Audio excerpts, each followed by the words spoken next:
A very good morning, ladies and gentlemen, and welcome to beautiful Budapest. We're here in the Gerevich-Aladar National Sports Hall in the shadows of the Puskás Arena. And it is World Open Day, WDF World Open Day. Some 700 odd players have registered this morning over the 4 competitions. And we begin our live streaming with an open match here at the WDF World Open as Canada's Albert Anstey takes on Malta's Norbert Atard.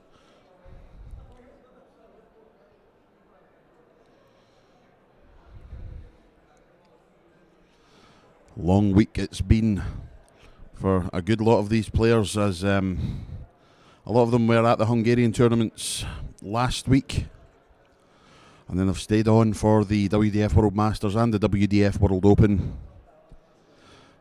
The week nearing its conclusion. Today and tomorrow, the last 2 days of play. And then everyone can go home for a much needed rest. Unless, of course, you're playing in the World Championship qualifiers. I forgot about them. Most important thing of the whole weekend.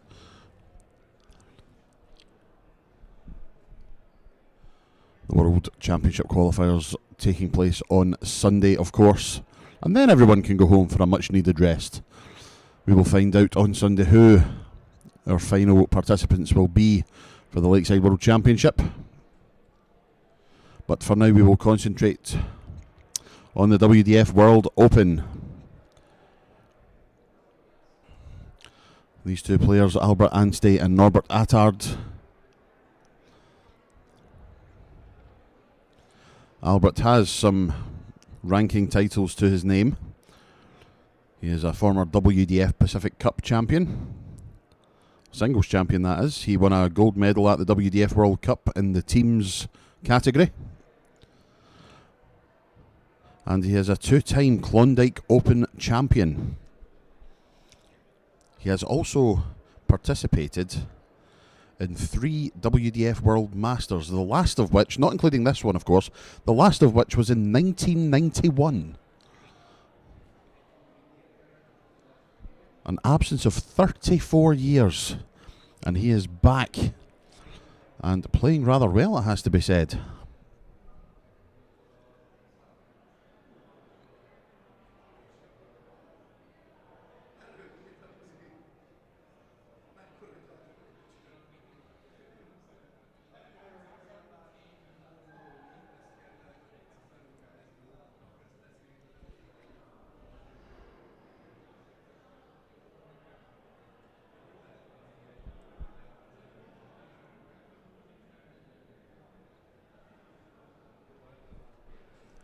Norbert Atard taking the second leg, tying it up at 1 apiece.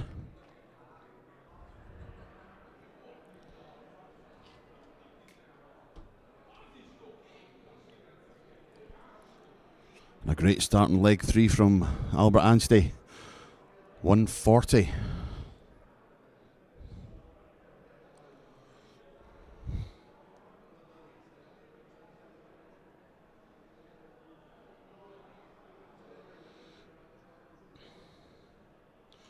Three matches lined up on the live streaming board at the moment. I'm sure more will follow later.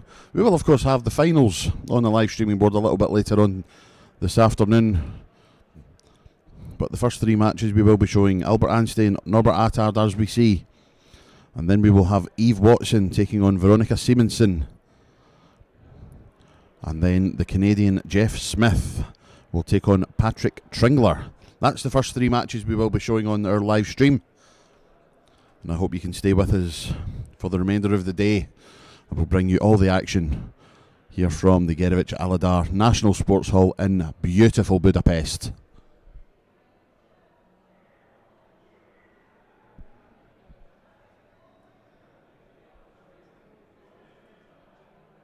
As the day goes on, I'll also try and keep you updated with the scores on the doors, around the boards.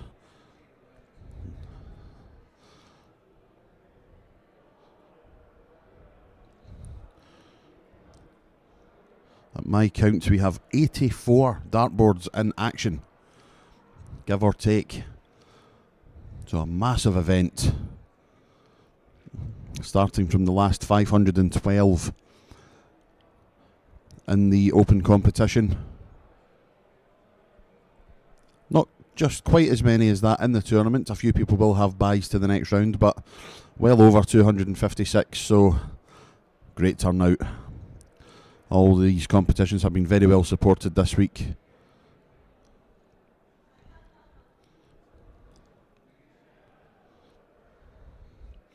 If you want to keep an eye on what's going on, get yourself over to tv.dartconnect.com, get yourself a free membership, and you'll be able to follow all the action as it happens.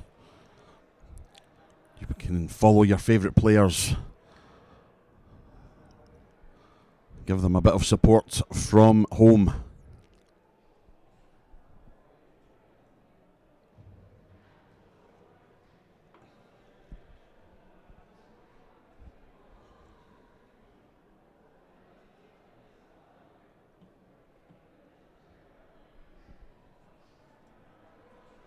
Double 8 found after the miss of double 16.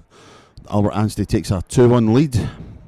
Playing the best of 7 legs, first to 4 in the WDF World Open.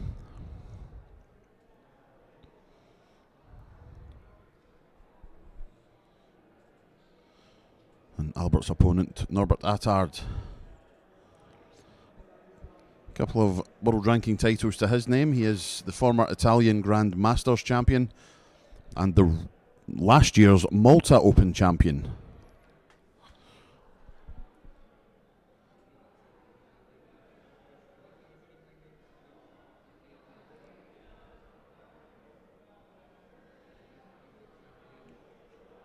He is indeed the reigning Malta Open champion. The 2025 event has not been held yet.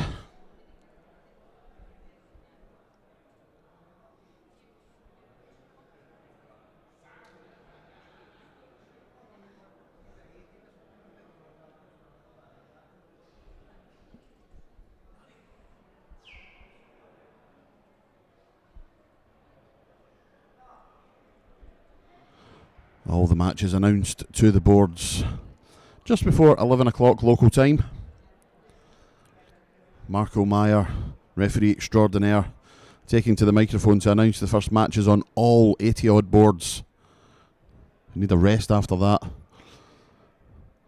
Atard doesn't need a rest yet. He's got tops for a 2-2. Finds it first start.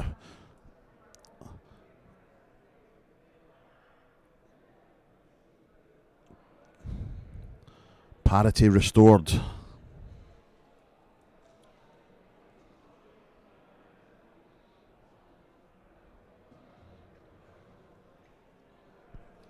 And we already have some results through in all competitions this morning.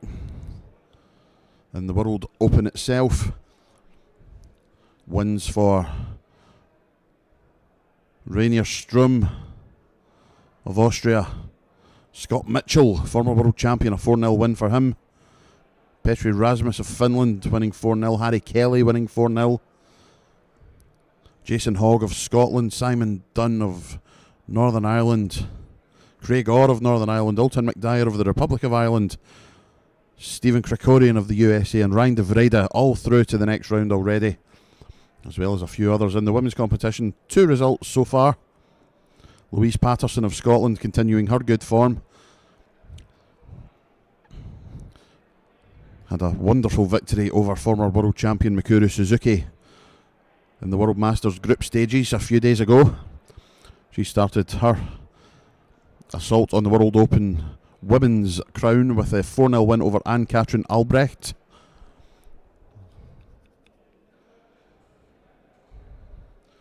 And Toril Stensons of Norway, a 4-1 win over Canada's Cynthia Crowe. And the Open Youth playing the best of 5 in the early stages. Francesco Basile, Joe Van Gend, Jacob Todd, Ethan Todd, Nicolo Galgani, Christian Guidi, all through to the last 1 to 8.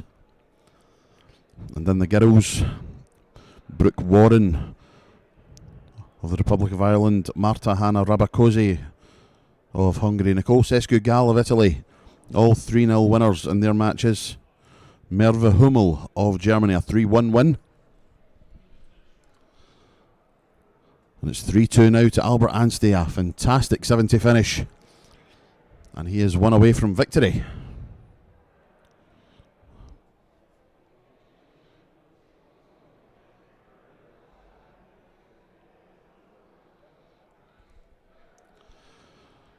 An all-English affair brewing along quite nicely on board one as Nasher John Scott takes on the Piranha Bradley Kirk, currently 2 apiece. Mark Stevenson of England 1 apiece with Craig Quinn.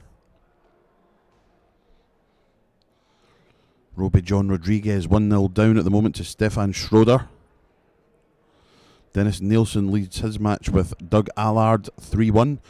Check that, it's now 4-1, he's just won the match.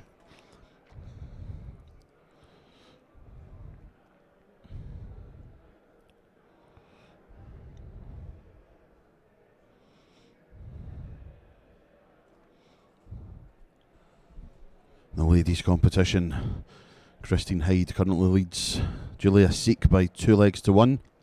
Cindy van den Bora of Belgium leads Julie Sabin 3-0. Jenny Kahari of Finland 3-0 lead over Deborah Carretto. Teresa King of Ireland 2-1 lead over Michelle Merlett.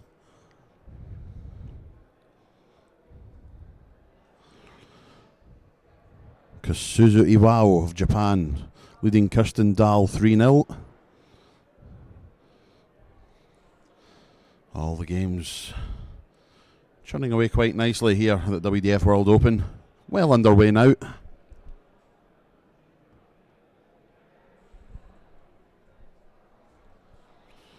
Back at this match it is Atard who finds himself in front, but he has thrown 3 darts more than Albert.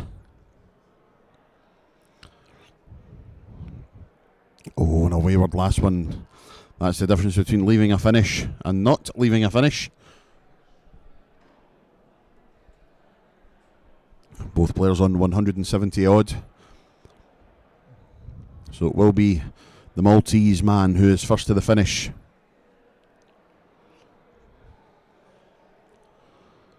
Only 57 though, so can Albert leave himself on a little 2-darter? 19 route on 173, good thinking. 7 19s would leave tops, but only 58. So 118 plays 115. Atard with the shot at 118 to take us to a decider. Tops it is.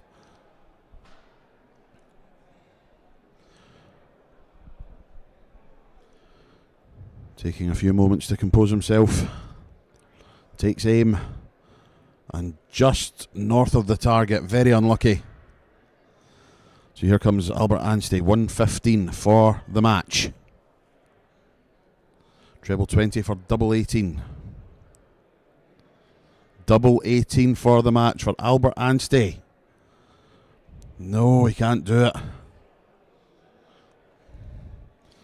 So an opportunity gifted to Norbert Atard.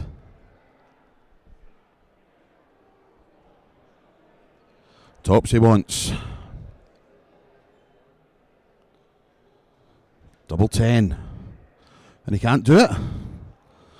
Has the Maltese run his race? Is Albert Anstey going to take this? Double 18 for the match. That is an excellent marker if he can use it. Oh, just a fraction too low. Double 9. It's there. Albert Anstey. A 4-2 victory for the Canadian. Both averaging around about 80. A good match to kick us off. Albert Anstey is into the next round. And we'll be back in a few minutes' time with our first ladies' match of the day.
Welcome back to the action here in Budapest at the WDF World Open, and a change to our schedule. We have brought this game forward. Canada's Jeff Smith taking on Austria's Patrick Tringler.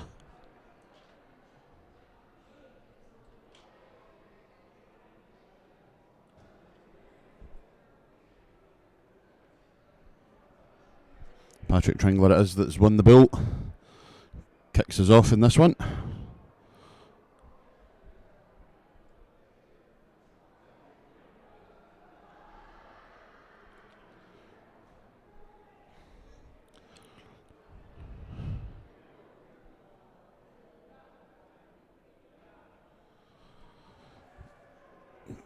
Patrick has a little bit of experience. He has previously qualified for a Euro Tour event back in 2019. He qualified for the Austrian Darts Open. He's won a couple of PDC Europe Next Gen titles also. Both of those coming last year. And then his opponent, Jeff Smith.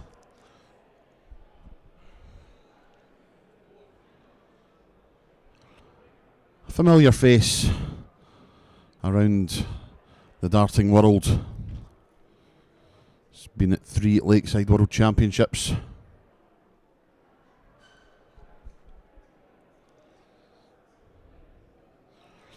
Including a run to the 2016 Lakeside World Championship final where he lost out to Scott Waits. Phenomenal player is Jeff Smith. Isn't afraid to use the whole board. Used to be well renowned for going for the 17s out of absolutely nowhere.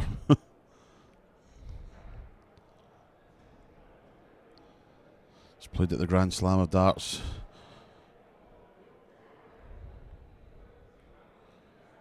Five times he's appeared at Ali Pali, 3 times at Lakeside. Plenty of World Masters appearances. And a first leg on the board against Patrick Tringler. A break of throw in the very first leg of the match.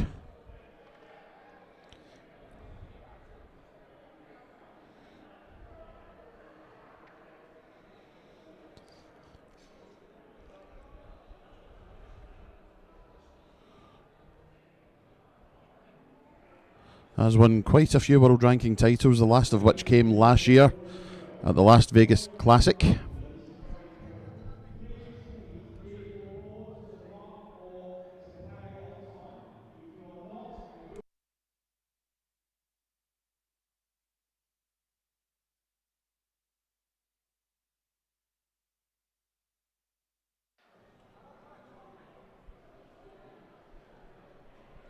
Jeff quite cleverly just taking a little time whilst an announcement was made. Just waiting till the announcement was done and then resuming his throw. Doesn't seem to have fazed him too much. And he hits a big 5 as I say that.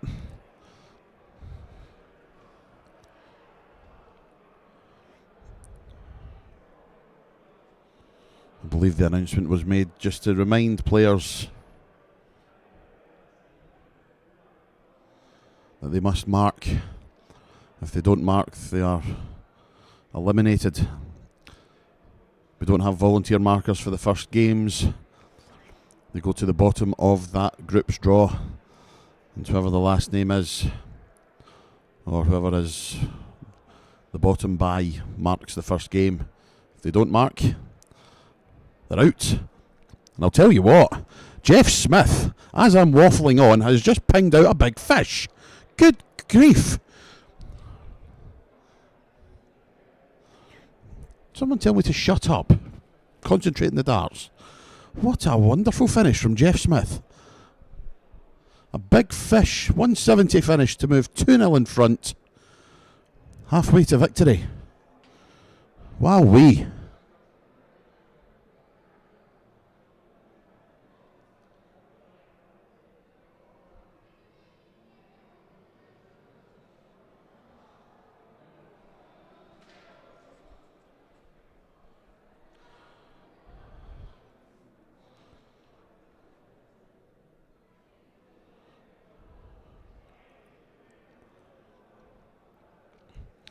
Oh, Patrick Tringler only averaging 66 at the moment. He's a far better player than that, but when your opponent's averaging just under 90 and battering big fishes in all over the place, not really much you can do.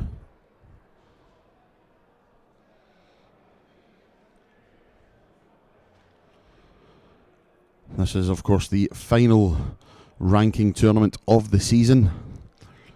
The cut-off date for qualification to the Lakeside World Championship is today.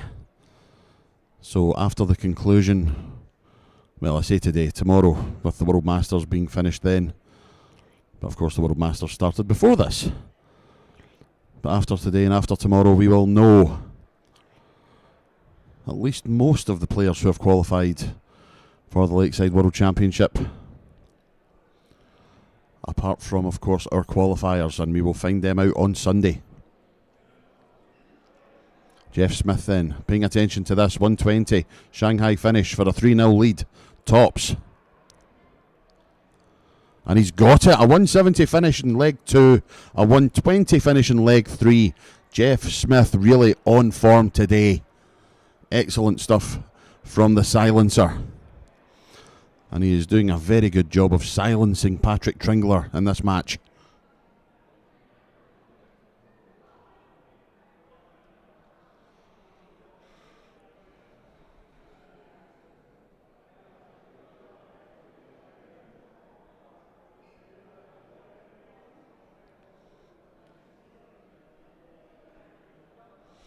There's Jeff Smith opting to go for the 17s as cover.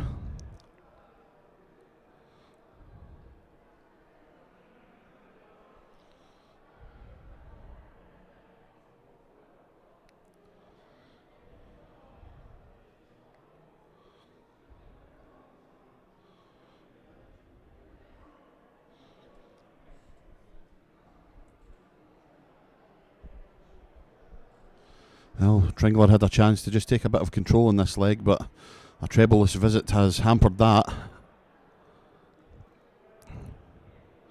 Jeff Smith rattling in a 96, under 200. But Tringler finding trebles now, at least one of them anyway. But barring an absolute catastrophe, Jeff Smith will be first to the finish.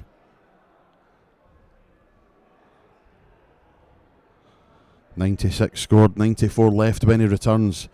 Tringler needs to apply some pressure.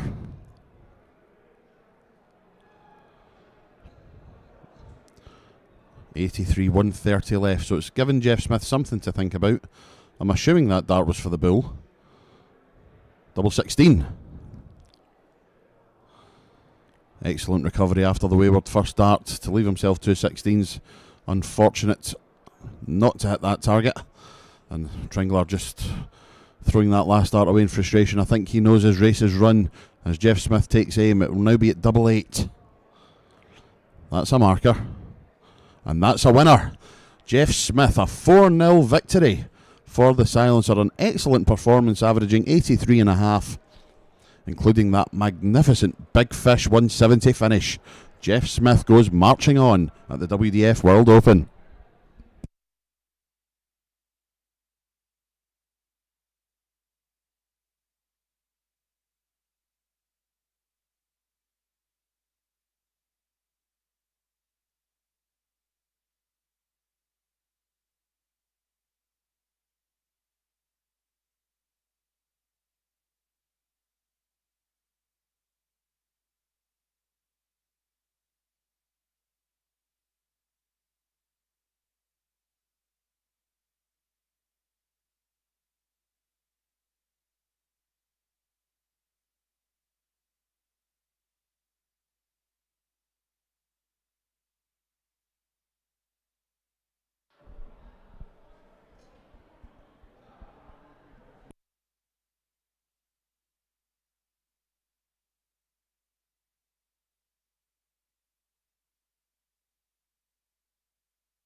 Welcome back, ladies and gentlemen, and the first of our women's games here at the WDF World Open on the live stream.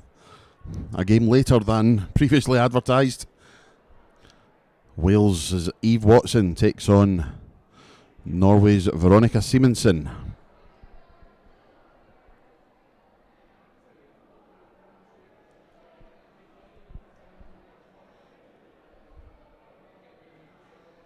Veronica, former Nordic Cup Open Women's Champion.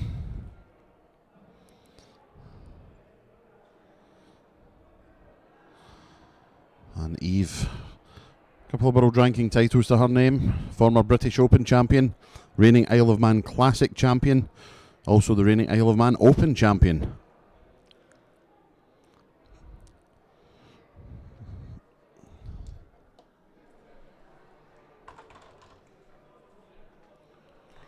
I've seen how good a player Eve is. Stunning victory over Rhian O'Sullivan in the latter stages of the World Masters yesterday.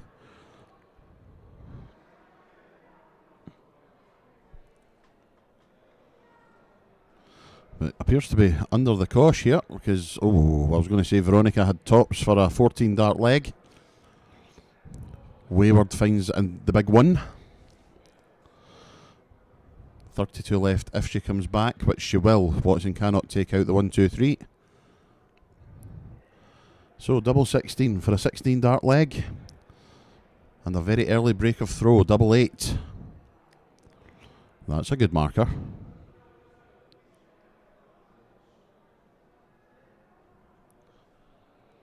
Very unlucky.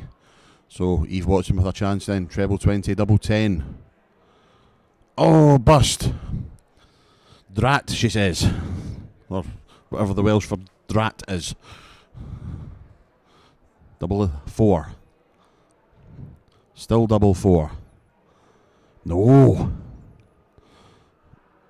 And what had the potential to be a ton plus average leg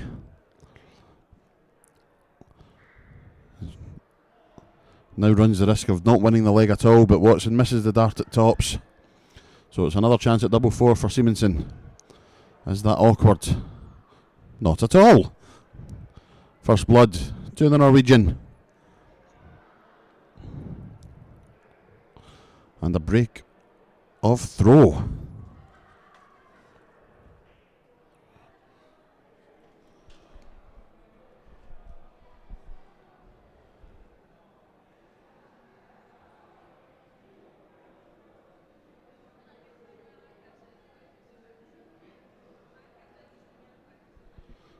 Super darts from Eve Watson at the start of leg number 2. If you are just joining us for the first time this weekend, where have you been? You've missed everything. Had a couple of days of action at the WDF World Masters. Saw some phenomenal darts. We continue to see phenomenal darts from Eve Watson.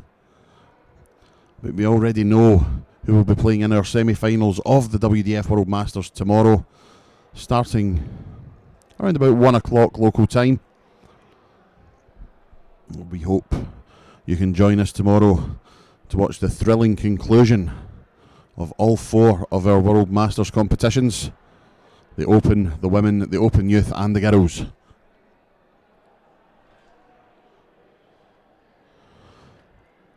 And at the moment, the World Open, all 4 events, much well underway. Plenty of results coming in thick and fast.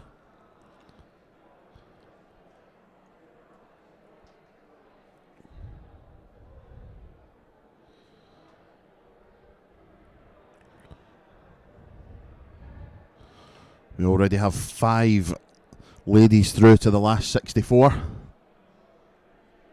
Rhian O'Sullivan is through, a 4-1 win over Renata Slovikovska.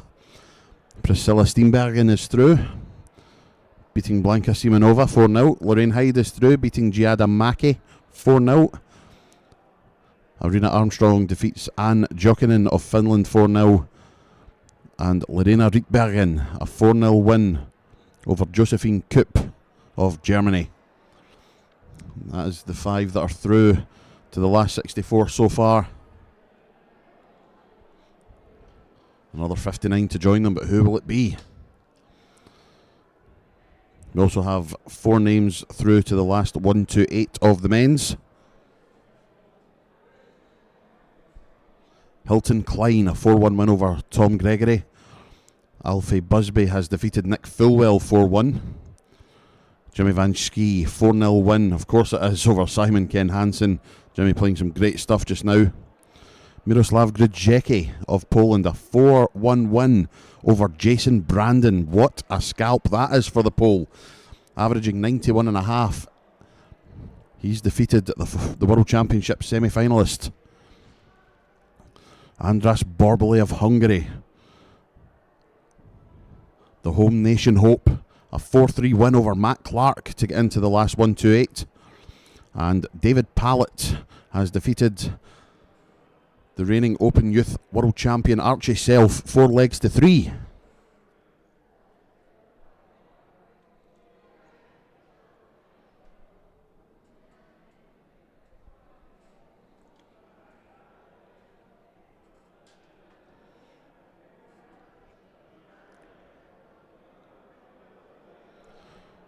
In the Open Youth, all-Scottish affair.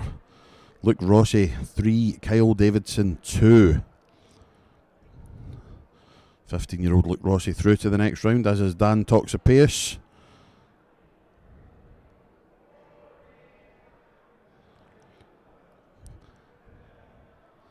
Gordy Zamet, Oscar Helen, Rafael Reale. Some of the names that are through into the last 1-2-8 of the youths.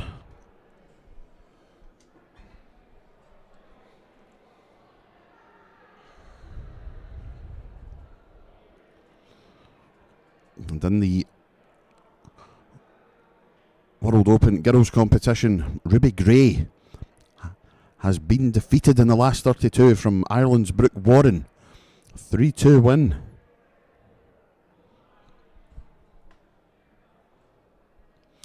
There was wins in the last 64 for Macy Gibbons, Christina Turai, Becky Allen, Merva Hummel, Layla Bunce, Nicole Sesgugal, and a host of others, all through to the last 32. But back to the matter at hand, and we have Eve Watson in front, 2 legs to 1.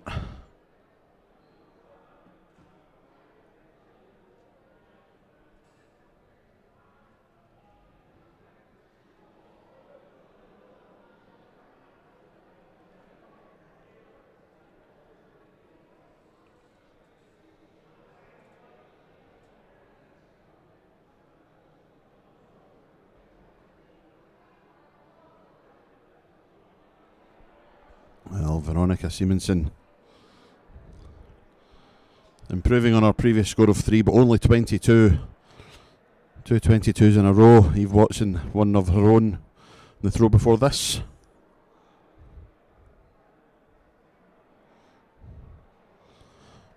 Watson in front, but one big score from Semonson puts it back in the melting pot.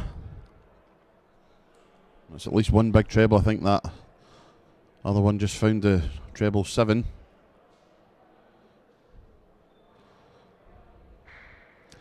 Could go treble 18 here. Sure you she did, but very unlucky, finds the 1. So the gap closed ever so slightly. Veronica can't leave a finish after that 1.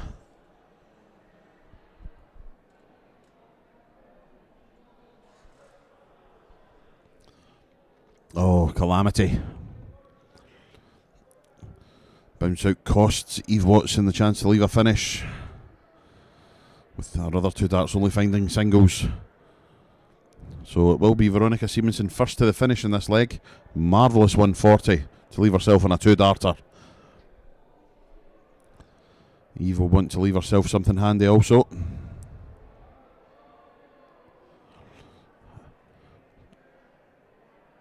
Only 37 though, 146 if she comes back. Veronica Semonson needs treble 17. No, that's the 8 off. Treble 20 would leave Double 10, however, a score of 9.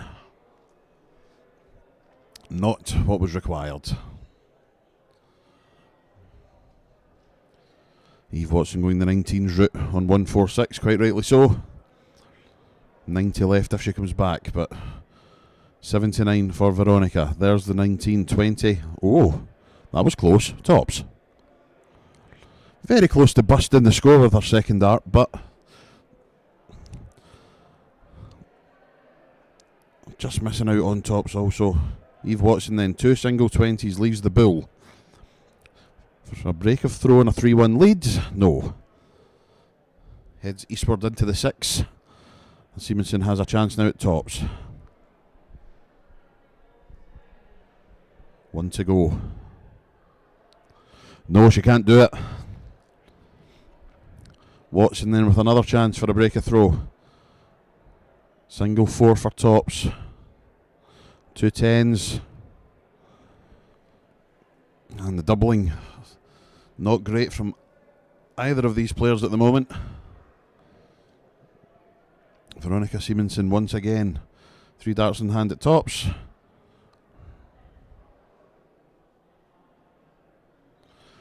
That's double 1, so double 19. Oh, yes. Slap of my thigh. Double finish. A slap to the leg. And we have Desmond in this match. 2-2.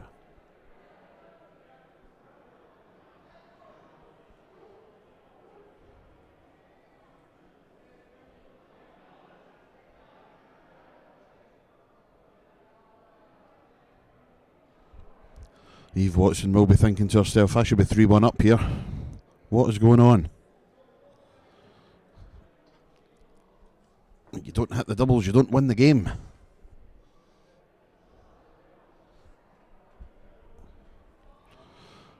She'll want to put that leg behind her. She's doing a good job of it so far. 58 and 100 her opening 2 scores, compared to the 41 and 60 from Veronica.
Eve Watson currently sits in a provisional Lakeside World Championship place. If she holds on to that spot, she will make her debut at the World Championship very soon. A few weeks' time, of course. And doubling, just deserting her again. Half decent leg up until that point. A couple of ton plus scores. A couple of scores in the 80s. And the doubling just letting her down ever so slightly. Double 2. Make sure of it this time. A 3-2 lead for the Welsh.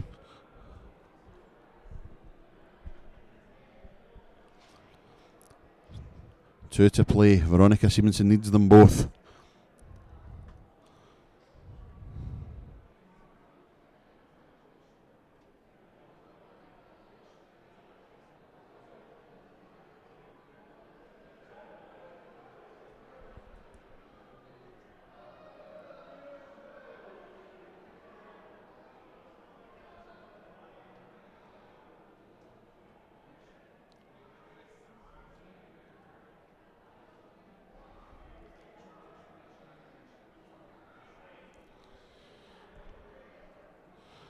Good start from the Norwegian.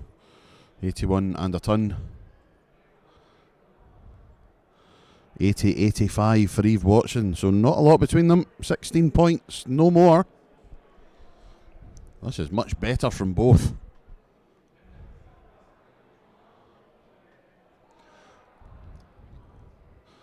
Score of a ton sandwiched in between two 81s, and Eve Watson back in the treble also.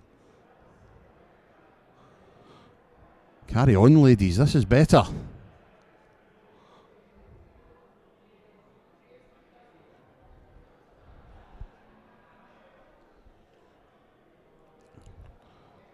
And Veronica Semonson the first to flinch in this sixth leg.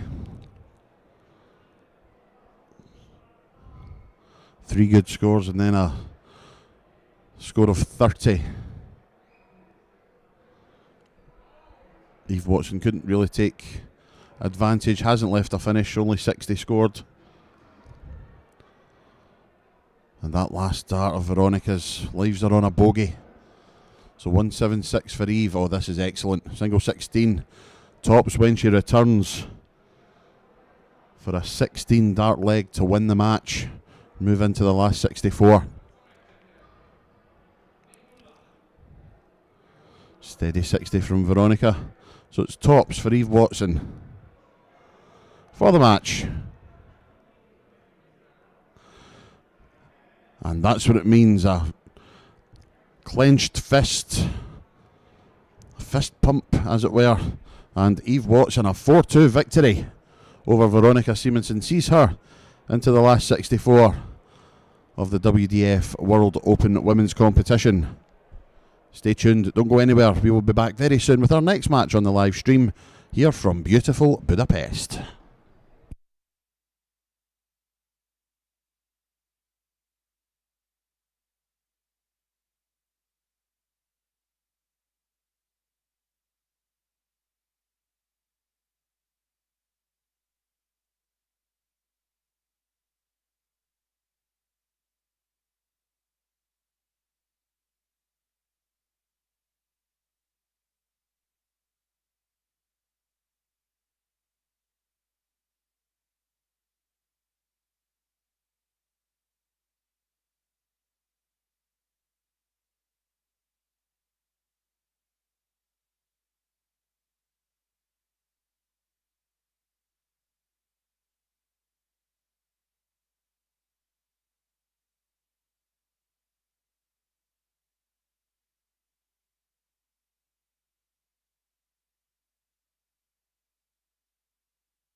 Welcome back, ladies and gentlemen, to the WDF World Open here at the Gervich Aladar National Sports Hall in beautiful Budapest, Hungary. And another match from the men's Open WDF World Open competition. And from the USA we have Robbie Phillips, and from Iceland we have John Oder Hjalmtisen.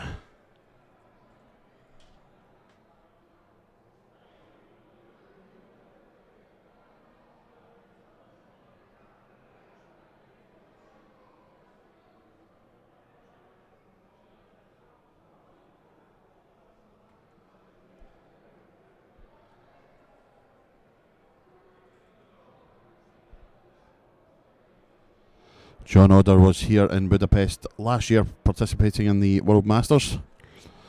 He was placed into a group of 5 players and unfortunately lost all his group games.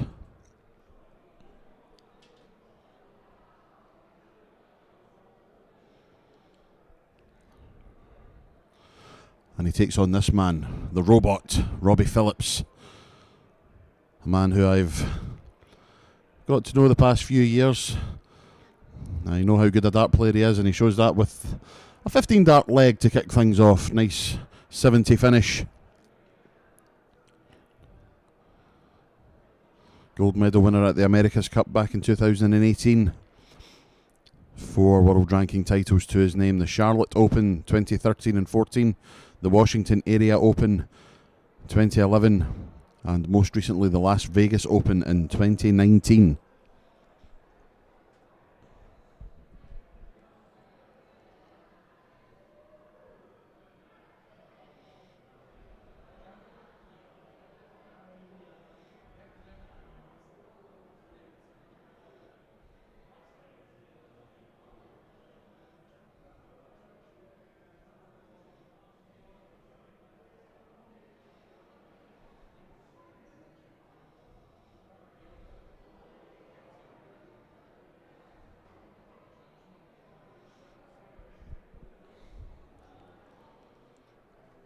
Robbie currently averaging over 90, and that is just going to go even higher after those darts. Super 180 all to the left side of the bed. Really turning the screw now on his Icelandic opponent, who currently averaging in the 50s, 50.5. And relentless Robbie.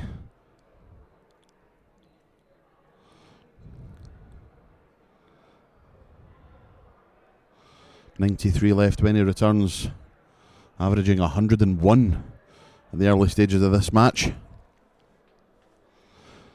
Treble 19 would leave double 18. Indeed it does. Double 18 for 2-0. And that is very unlucky, but he will return. John Oder back on 2-2-2.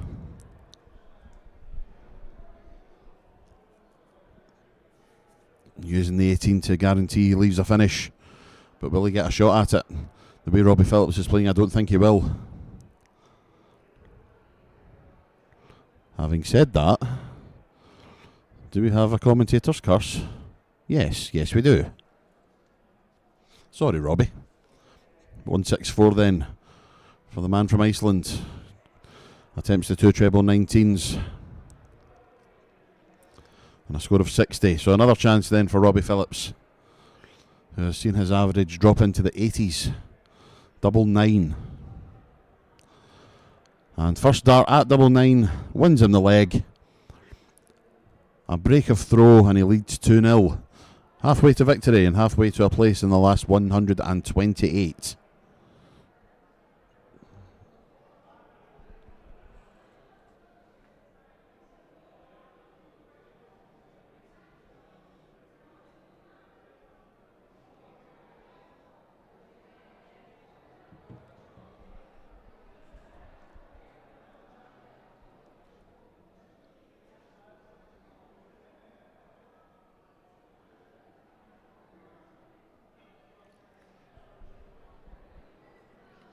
Robbie has been a regular at the WDF World Masters. He's played here in Budapest. He was at Assen. He's played when it was in Hull. Bridlington also, I think. He's been all over the place. In fact, he definitely was in Bridlington because that's when I first met him.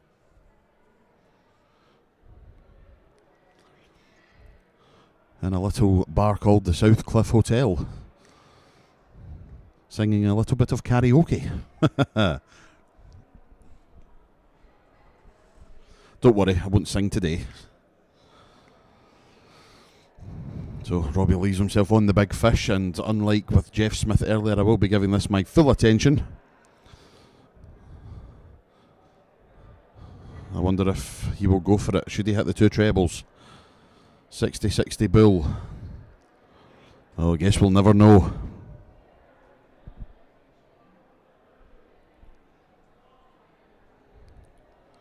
He will be back for 112. Hjalmtesen back on 297.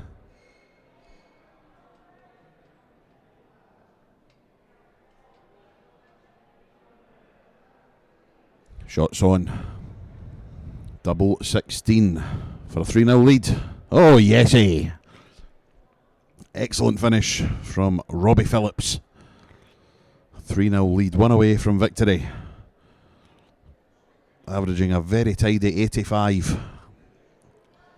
Was up at 101 at one point, but some missed doubles cost the high average, but Robbie will just be happy to win. As I've said many times before, they don't put averages on trophies.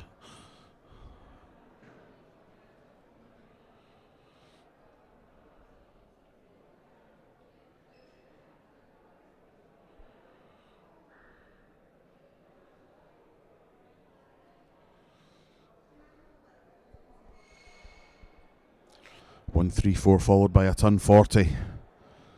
Super darts from Robbie Phillips.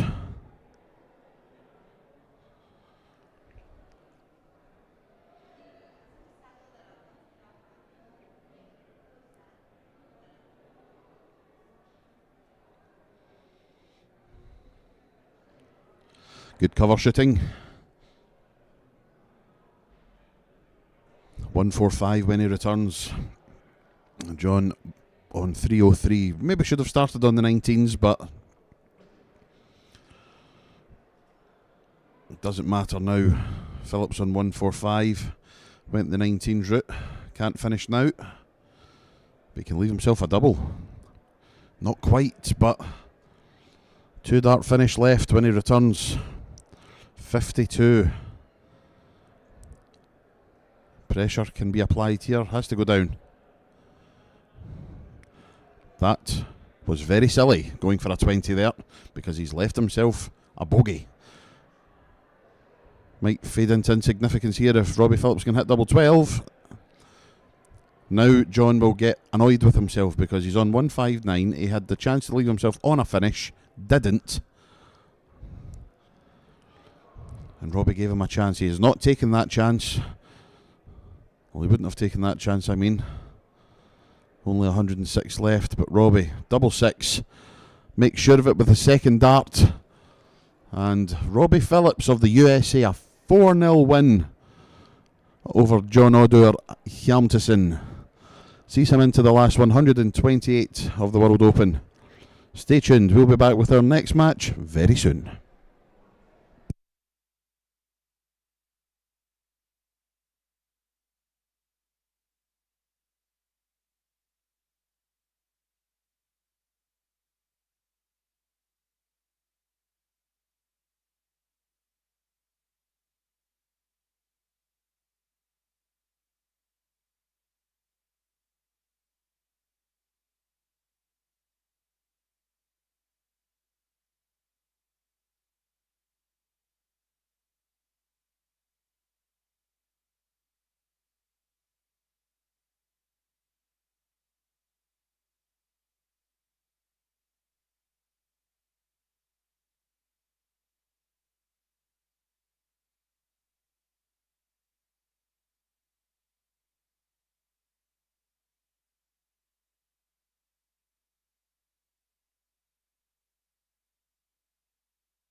We are back, ladies and gentlemen, with our next match here at the 2025 WDF World Open.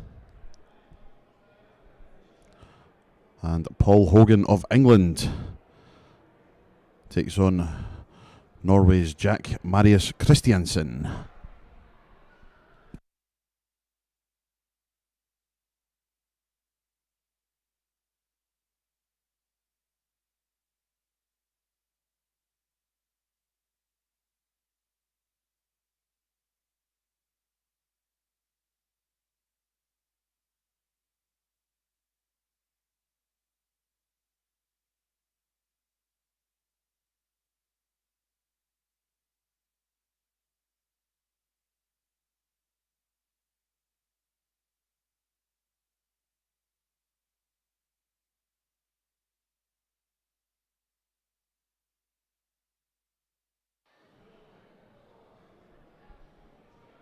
It has been an excellent start from the Norwegian in this one.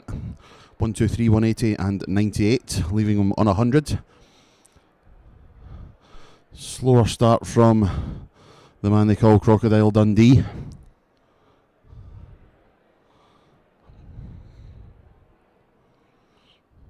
And what a leg of darts that is from Jack Marius Christiansen. An 11 darter to open proceedings in this last 2-5-6 match. And if he can keep that up for the rest of the contest,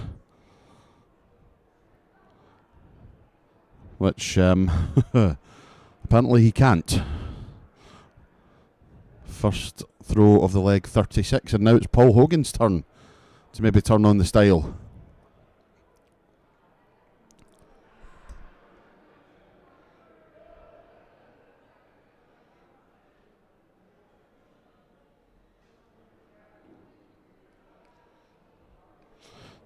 Jack Marius is a regular on the Nordic and Baltic tour.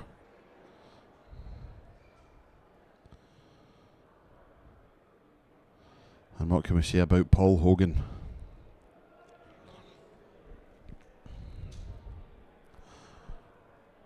Won a first world ranking title in 20 years this year. He won the British Classic back in 2005 and won the Isle of Man Masters back in March of this year.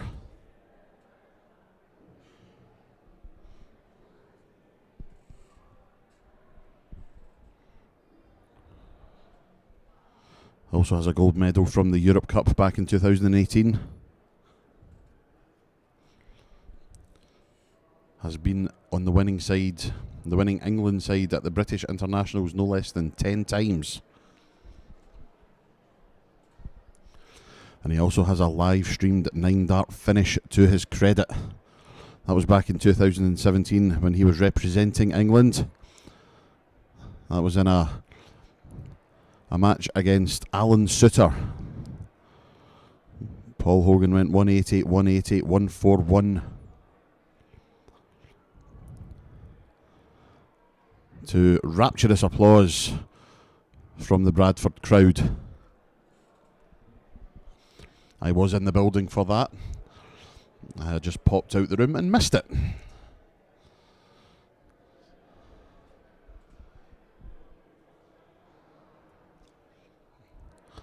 Scott Mitchell has a similar story. He was also there, and you can actually see Scott Mitchell walking out after Hoagie hits his first 180. He has a similar luck to me. But Hogan to get a leg on the board, 92. He's got 72 left now. Goes double-double, another one of those. Excellent stuff. Double-double finish from Paul Hogan.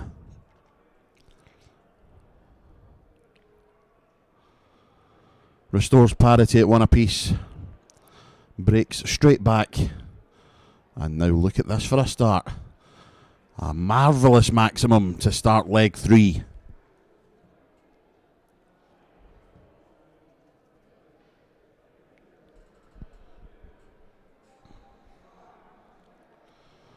It was Jack Marius Christiansen who started the strongest on an 11-dart leg. Oh, Paul Hogan misses dart number 5. All that talk of a 9-darter, and he was threatening, but only the 140. I say only a 140. We'll still take that. The grand scheme of things, it's still excellent scoring, but we will have to wait a little bit longer for a 9-dart finish here in Budapest. How we would love to see one at some point. How we would love to see a 10-darter from Paul Hogan. Well, we won't, but every chance at an 11 to match the first leg from Jack Marius Christiansen. 180, 140, 135. That is absolutely scintillating darts from Paul Hogan.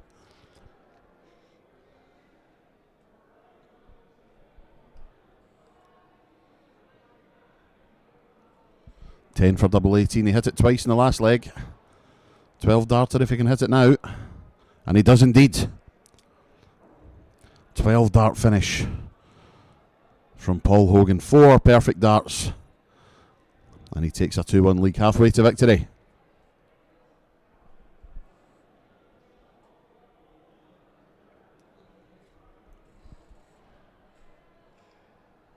Straight into the treble again.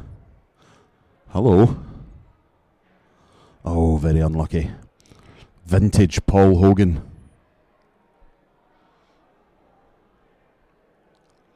He's been part of some excellent televised matches, has Paul. There was an absolute blockbuster of a game at Lakeside against Glen Durrant some years ago. His wonderful match at the UK Open against Gary Anderson, of course. And definitely showing there's life in the old crocodile yet.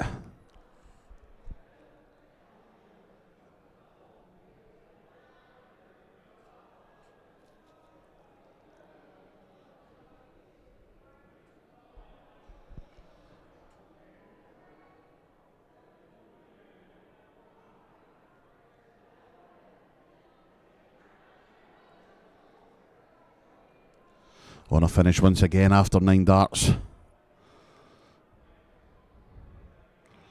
His average now above Jack's, but this is more like it. Another maximum, and I look at the camera. Hello, he knows where the camera is. 142, won't take it out this time. We can leave it nice. 62 left. Will he return for 52? Christiansen on 101. And that's baffled me, that. But he has got double 16, and he's taken it. What on earth was that? I've saw a lot of darts matches. I've never seen anyone go 18s first on 101. But each to their own. 2 apiece in this one. That's through me, I'm not going to lie. Remarkable. High quality contest this, it has to be said. Neither player off to a strong start in leg 5, however. Plenty of maximums, ton plus finish. A double finish from Hogan also. Really, really good stuff from both guys. And you can tell from the averages how good they're both playing, a 93 and a 95 at this point. Long may it continue, fellas. Carry on.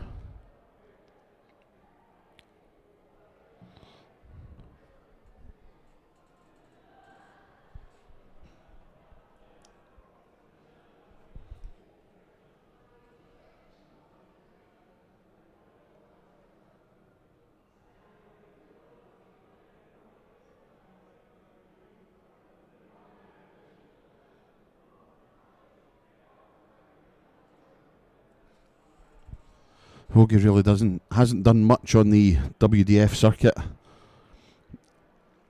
recently.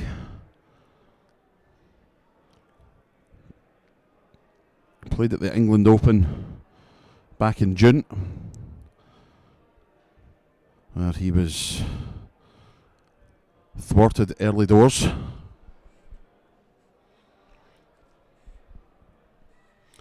Some magnificent longevity in the career of Paul Hogan. Played in his first WDF World Masters all the way back in 1989. Played his first Lakeside World Championship in 1995. Has participated in 11 World Championships.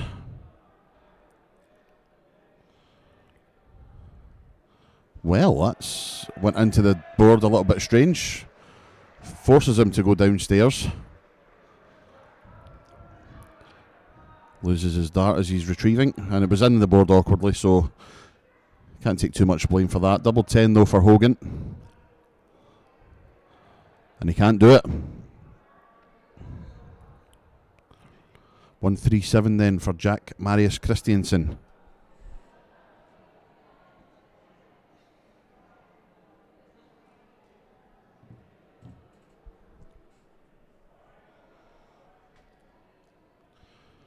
$80 left if he comes back. Hogan on 20 yet again. It's double 5 now for Crocodile Dundee. Has to bring it down a bit. Not that far, Paul. So 80 left for Christiansen. I'm assuming it will be the conventional treble 20 double 10. Yep, double 10. Takes a step over, recomposes, refocuses, and hits it double 10 right in the middle. Moves into a 3-2 lead, a break of throw. That means he's now throwing for the match.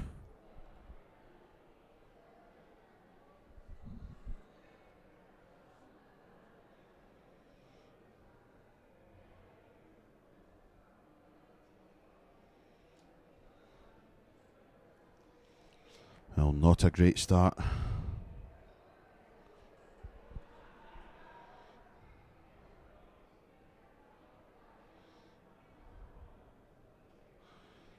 Hogan starting the better. Nice ton.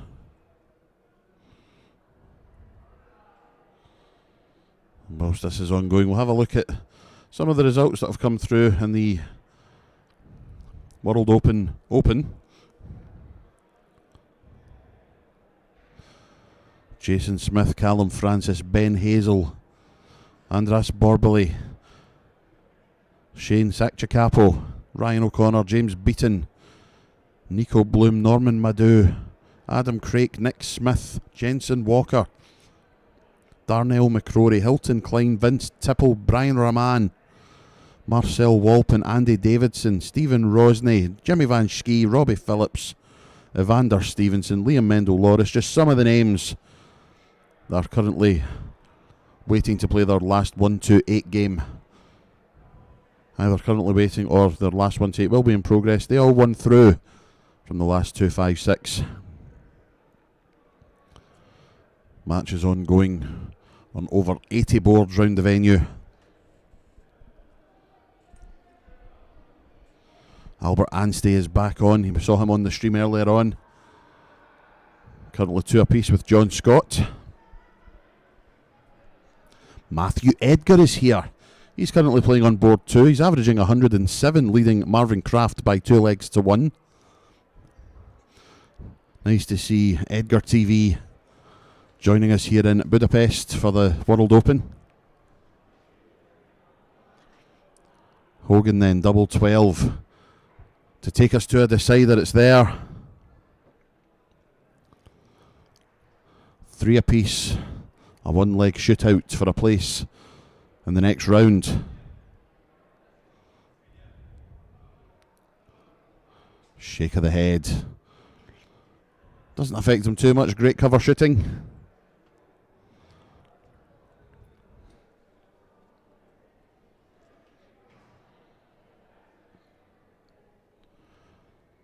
In the open competition, Craig Orr currently leads Christian Slater by 3 legs to 0. Not quite a Hollywood performance from him. Jason Hogg of Scotland leads Michael Sonicson of Germany 1-0. Mark Stevenson leads the former world champion Scott Mitchell 3 legs to 2. Couple of games in deciding legs in the men's competition.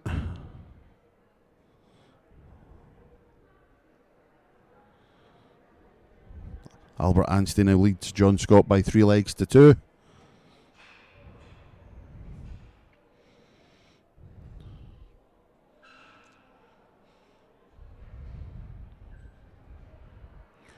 The women's competition, Kayla Smith, Nina Lek-Musialska, 3 apiece in their match. Anna Forsmark has just beaten Shanae Johnson of Canada 4-0. Louise Patterson leads Jennifer Doyle a leg to 0.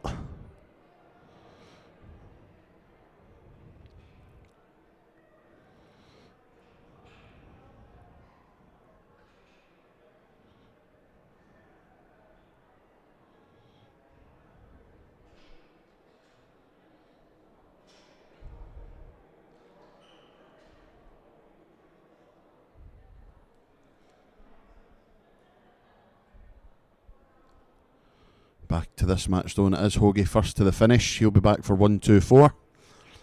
But what kind of pressure will he be under? Jack Marius Christiansen needs a big score here.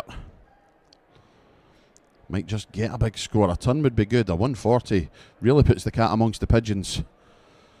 He'll take the ton, but 1, 2, 4 for Hogan. Treble 20. No, that's a 5. Rueful's shake of the head. He almost looked confused there. Why is that going in the 5? That's not what I was aiming. And stops in his tracks as he leaves himself 99. A horrific finish to leave. The lowest finish that you need 3 darts to take out. And he might not get a shot because 141 is on for Christiansen. Double 18 for the match. And a 141 checkout for the Norwegian. No, just a fraction too high. So Hogan has to take this, you feel. Both guys have played incredibly well. And he's going to get a shot, barring a catastrophe. 10 or 6. 10. Double 16, no! Just the wrong side of the wire. Match point Christiansen.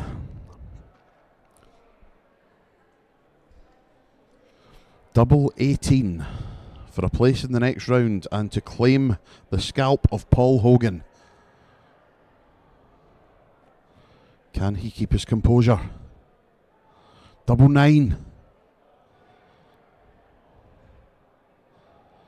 Just double checking with the marker that it is indeed double 9 left. And he's missed! Calamity!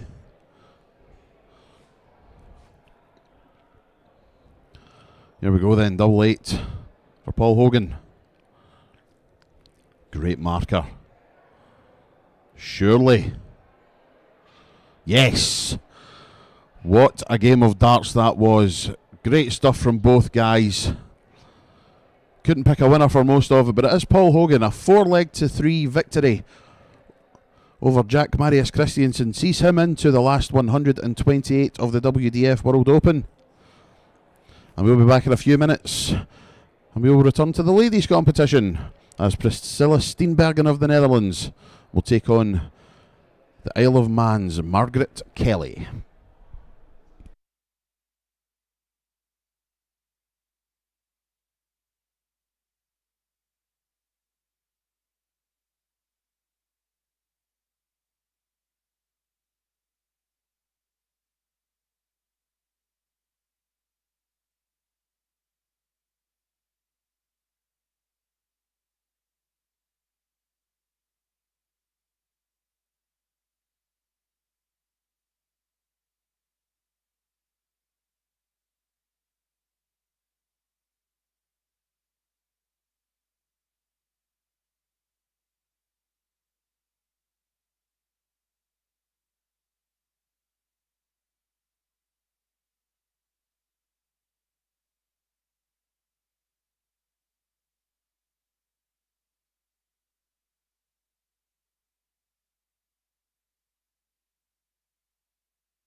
Welcome back, one and all, to the WDF World Open here in Budapest.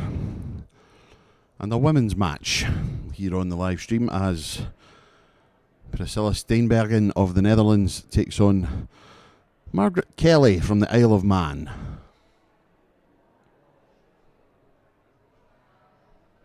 We join it in the first leg, and Priscilla well in front. 116 left for the first leg.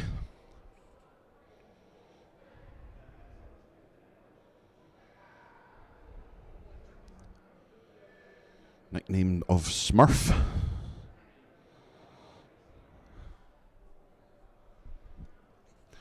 And a big sigh from Margaret Kelly, showing a bit of frustration early doors.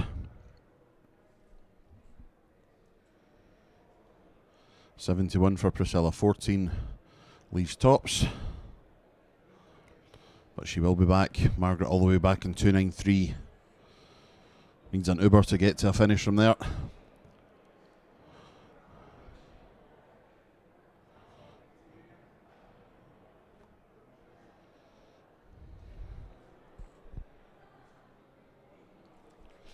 Double 10 then for Priscilla for the first leg, and there it is.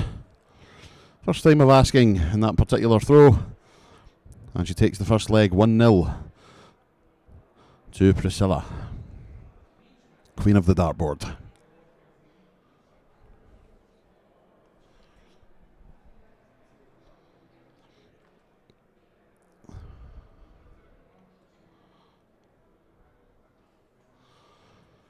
Back in the winners' enclosure this year, Priscilla, 3 world ranking titles this year. She's won the Swedish Open, the Bruges Open, and the Budapest Masters, adding to her Italian Grandmasters win of 2022.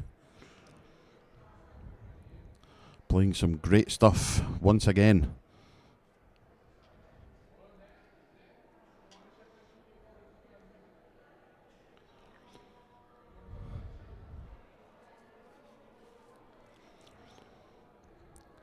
Will take her place at the Lakeside World Championship in a few weeks' time, all being well.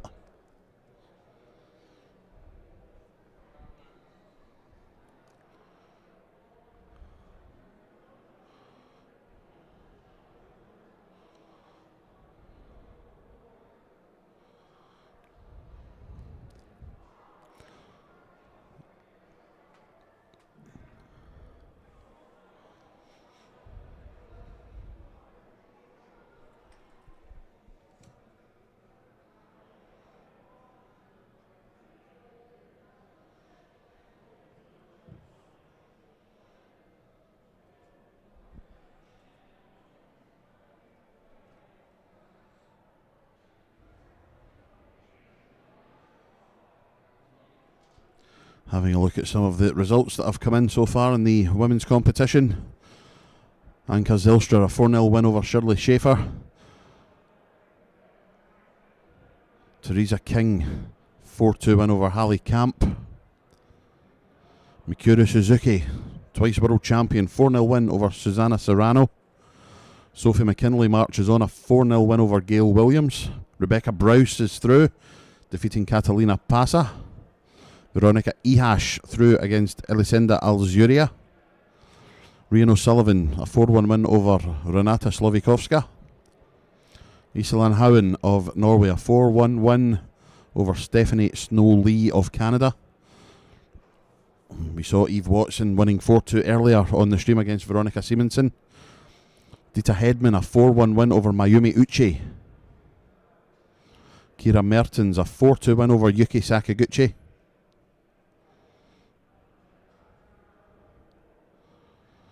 Layla Brussell was a 4-0 winner over Sophie Moore of the Isle of Man. And in fact, if I am correct, and I usually am, we will be seeing Layla in her next match on the live stream as she takes on Germany's Irina Armstrong.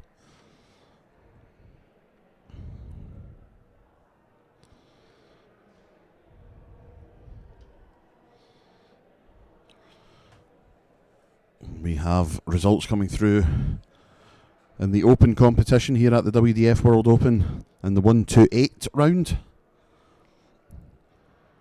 As Priscilla Steinbergen makes it 2-0, of course.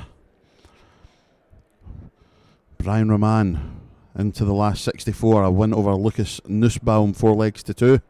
David Pallett wins an All-England affair with Ben Hazel, 4-0. Stephen Rosney of Ireland, a 4-2 win over Sam Jackson. Franco Giuliani, the World Cup singles champion of Austria, 4-0 win over Alfie Busby, averaging 103. Excellent stuff. Andras Borbely, a 4-3 win over Alan Young to progress. Benjamin Pratnemer, 4-0 win over Ricardo Ulrich. And Jensen Walker averaging just under 97 in a 4-0 win over Francois Schweyen.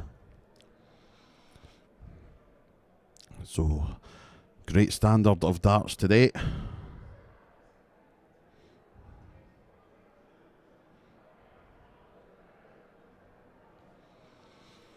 Jimmy Van Schie currently playing on board one. He is 3-2 up on Nick Smith.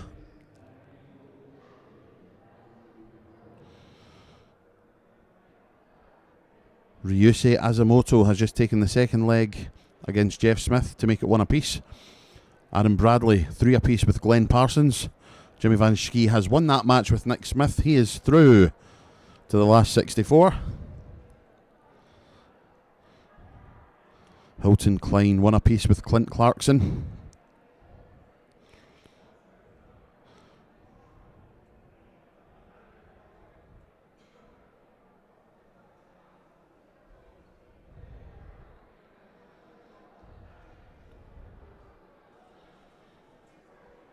In the women's competition, Priscilla Steinbergen, as you see, 2-0 with Margaret Kelly. That is a last 64 match. Ramona Eriksson of Norway currently leading Hayashi Momoka by 2-1, and it is in fact Ramona's 30th birthday today. So happy birthday, Ramona, and as a birthday present you've won the 4th leg. Now leading 3-1. Veronica Ehash 1-0 down to Sarah Joyce in the early goings. A 15-darter from Sarah Joyce to kick us off. Julia Seek of Germany, a 3-2 lead over Judith Samil. And Kasuzu Iwao of Japan, 2-1 down to Emily DeHont. Jennifer Doyle 3 apiece with Louise Patterson. Tanya Messner 2-1 against Ina Rademacher.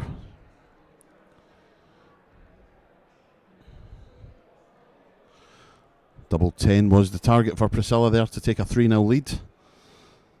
Instead it falls into the 15, so Margaret Kelly with a chance at 158. Won't do it this time. Has to try and apply some pressure.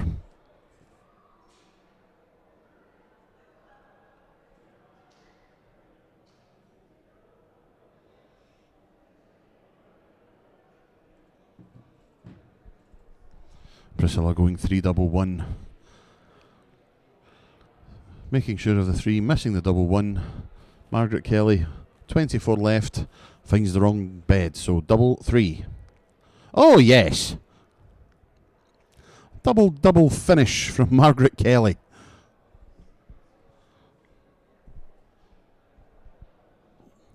Breaks straight back. This match now going with throw, and you can tell from the reaction she didn't go for that 18. Bit frustrated with herself. Rueful shake of the head.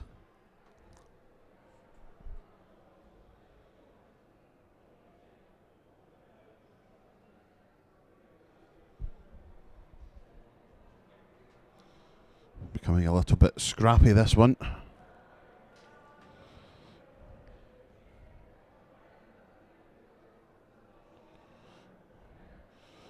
Back around the boards, Laszlo Kadar 2-0 up on Fabio Bonvecchi.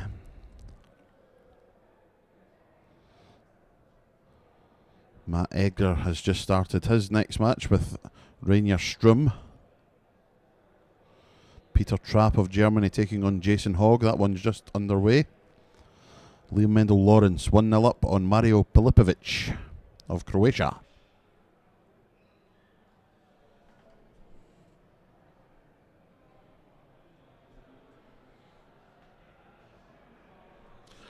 Veronica Ehash has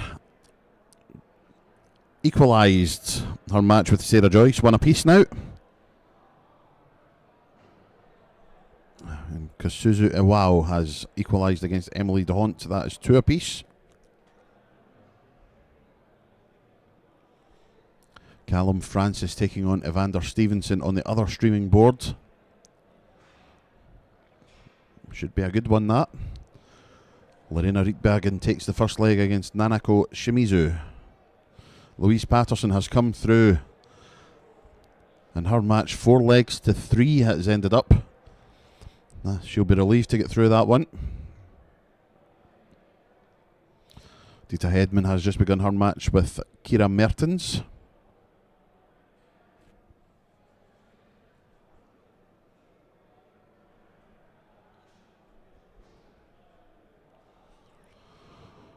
You can keep up to date with all the scores by logging on to tv.dartconnect.com. If you do not have one already, get yourself a free membership to Dart Connect. You can watch everything that's going on all over the boards here at the Gerevich Aladar National Sports Hall.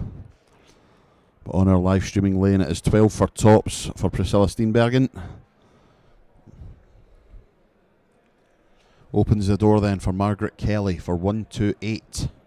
18's first? No. Apparently not.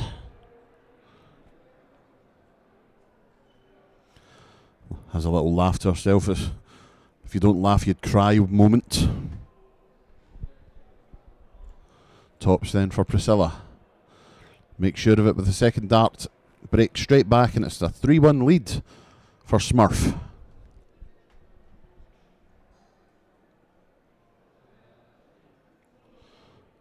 Look to go off to a good start here. Decent 85. Not bad.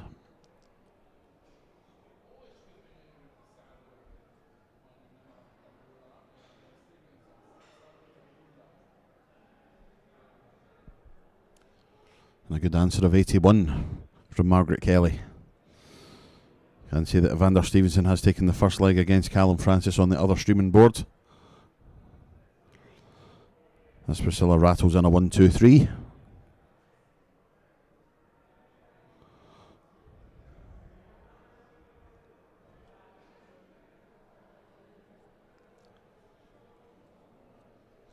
Answered with a ton from Margaret Kelly. This is better stuff from the girls.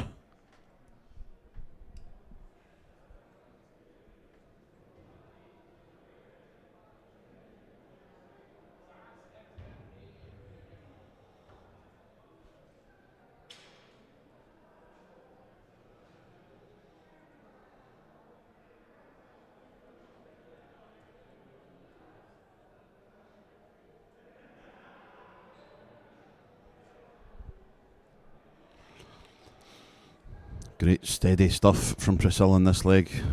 85, 1-2-3, 83, 85. Margaret Kelly started strong, 81 ton, and then a score of 18, but back to trebling ways with an 81 visit.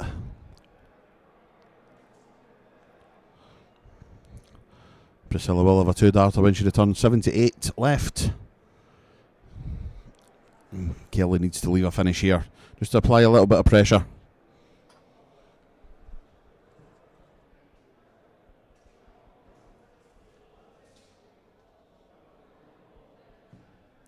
Double 12, yes!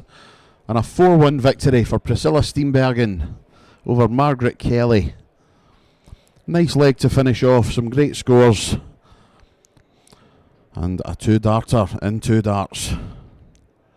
A 4-1 win for Priscilla Steenbergen, and we'll be back in a few minutes' time with our next match as Irina Armstrong takes on Leila Brussell.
We move on with the women's competition here at the WDF World Open. And a familiar face. A veteran of the ladies circuit, Irina Armstrong of Germany, taking on Leila Brussell of the Netherlands.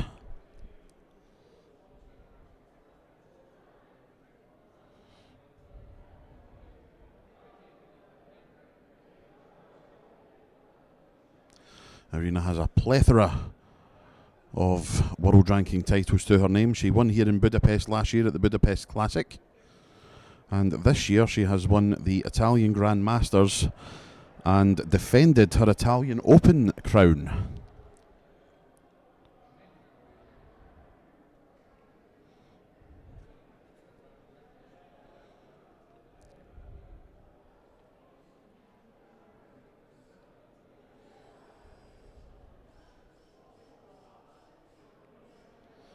Has a couple of gold medals, one at the Europe Cup, one at the World Cup. World Cup gold medal came in 2007, and our Europe Cup gold medal in 2014, both in the pairs category.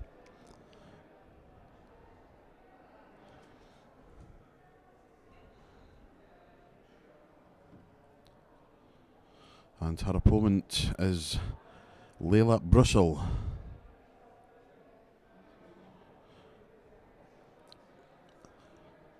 Phenomenal youth player before she made the transition to the adult side of the game.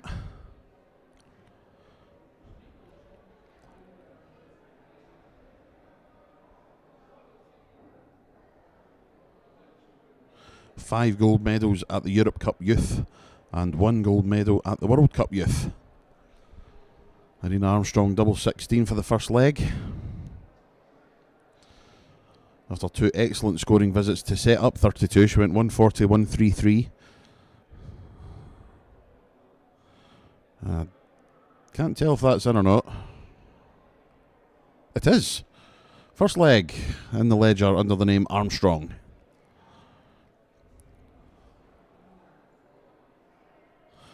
Leila really hasn't got started as of yet, only averaging in the 30s. Much better player than that. Former Dutch Open Girls Champion back in 2019.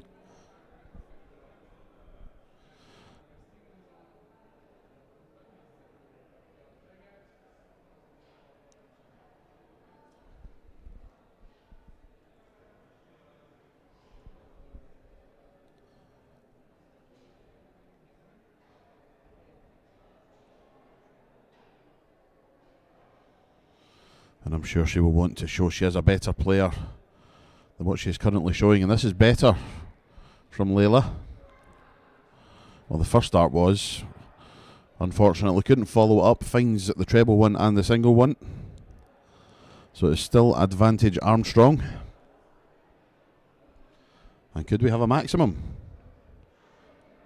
Very close. Wires width away from a 180.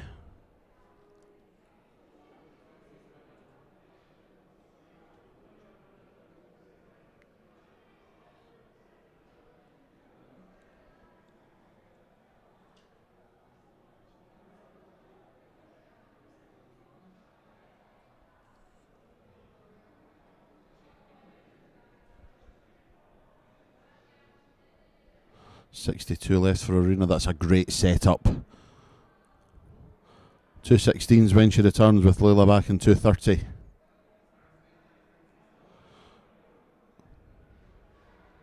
Great last start. It was a risky last start, but she has left herself a finish. Irina finds the 7 going for the double 16, so now be double 8 after that 9. And she makes sure of it. A break of throw for Ice Baby. She leads by 2 legs to 0.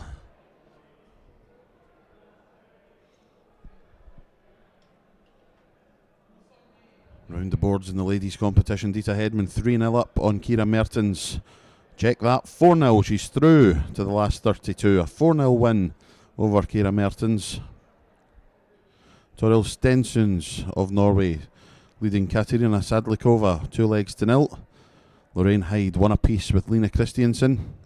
Greta Tickauer and Sari Lipponen have just started their match. Kirsi Vinnikainen leads Rashna David 3-1. Emily Kaufhold of America 3-1 lead over Laura Vandenberg. Jitka Cizarzheva taking on Anka Zylstra. What could be a very good match. Christian Music 2-1 lead over Marit Leary. Lee Tis Ching of Hong Kong leads Sophie McKinley by 3-1. Janelle Legg Philpott starting her match with Scotland's Kelly Jolly. Iselan Howen of Norway 0-0 with Teresa King. That's just started. And an absolute barnstormer. It looks like it could be on board 82. Eve Watson of Wales taking on Japan's Mikuru Suzuki. 1 apiece in that one so far. And on the other streaming board, back in the men's competition, Callum Francis and Evander Stevenson are 3 apiece. We'll be keeping an eye on that one. Irina, though, back on our streaming board has tops. Would have been for a 3-0 lead. She now has to try and set it up. And 26 left, I believe. Double 13 is nobody's favourite double, I don't think. If it is your favourite double, I apologise, but no one that I know could say that double 13 is their favourite double, and if you come inside, that's probably why she doesn't. She pings the double, second time of asking, and it's a 3-0 lead for Irina Armstrong. On that other streaming board, Callum Francis has just checked out 102 darts to defeat Evander Stevenson by 4-3. Excellent performance from Big E, but Callum Francis is through to the next round.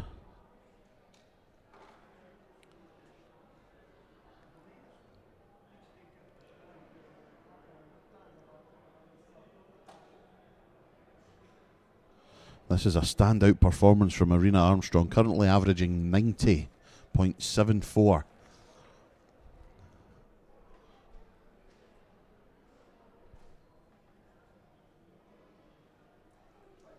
Keeps finding the trebles. That was a good adjustment. Made her way across the treble 5 bed before finally finding the treble 20. I think Layla will be disappointed with how she has performed, but she's been up against a in-form Irina Armstrong.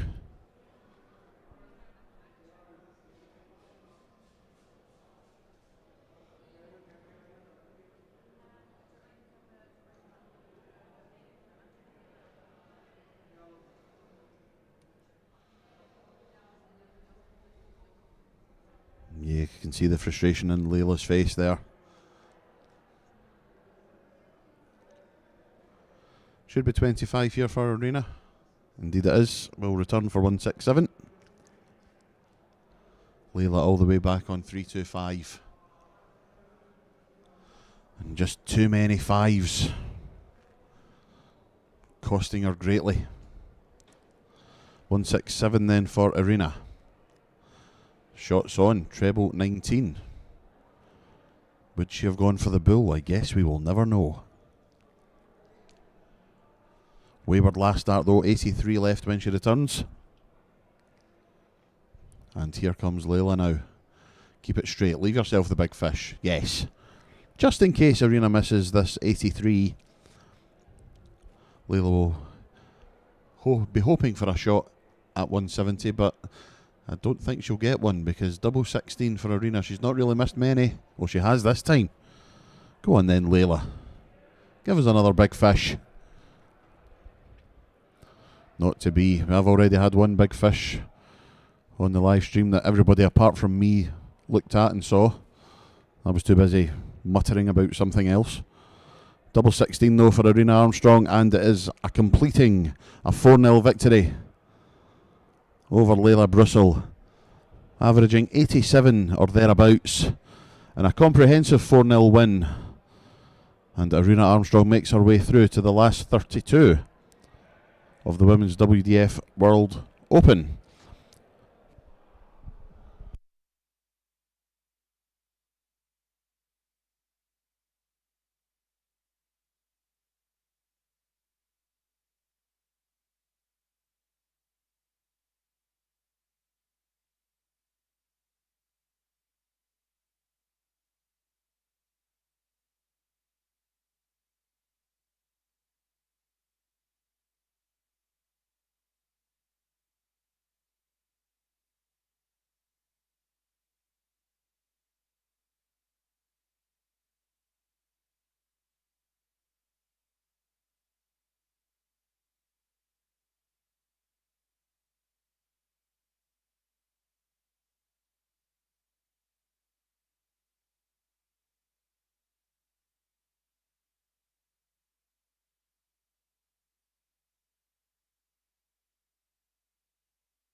Good afternoon, ladies and gentlemen. A warm welcome back to the WDF World Open here in beautiful Budapest in Hungary. And it is the first of our finals, the WDF World Open Girls Final. Played over the best of 7 legs. And it will be played between the Republic of Ireland's Rebecca Allen and the girls' world number 1, Paige Pauling of England. Players just billing up, and it is Paige who has won the bill, so here we go, we're off and running. The first of our 4 finals.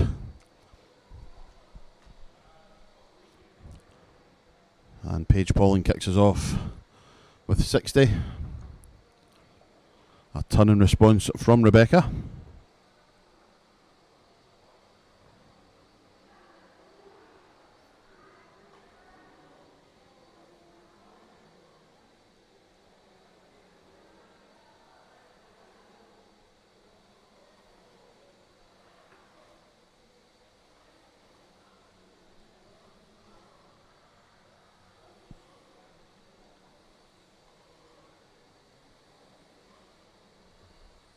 Good stuff from both girls at the start of this match.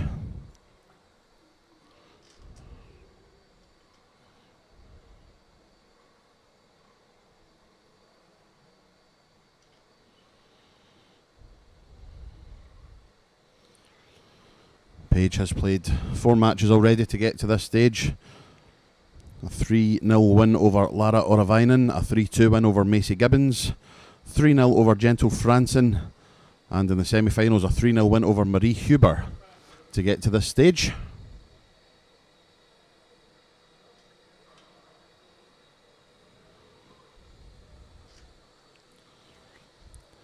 Rebecca has played 5 matches to get to this stage. We'll talk about that in a second once we watch Paige going for 58 for the first leg. Double 10. And no. But will she return? Rebecca Allen, 70 left. 20 for tops, and thrutches it in. That was a very Jockey Wilson-esque release of the dart, but effective nonetheless. It's landed in tops, and Rebecca Allen takes a 1-0 lead in our girls' final.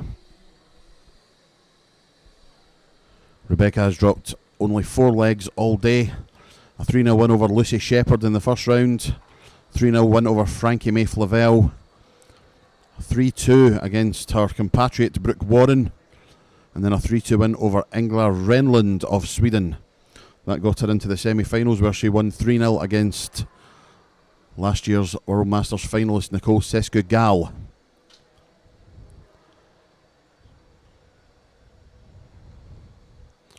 Lowest average of the day has been 64. Highest average has been 72, so playing some good steady stuff is Rebecca Allen. Rebecca, former Irish Classic and Irish Open Girls Champion.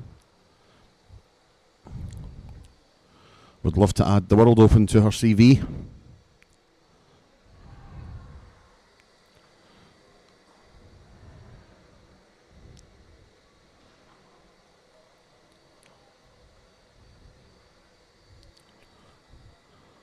Becky Allen takes the second leg. A 2-0 lead now over the reigning World Open champion. Paige looking to make it a hat-trick of World Open titles, but has it all to do in the early going. Already 2-0 down.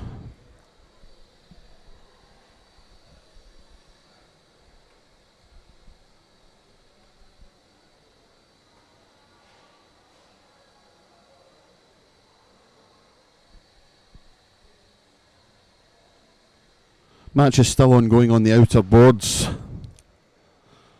as we get closer and closer to finding out who our finalists will be in the Open Youth, the Women and the Open competitions.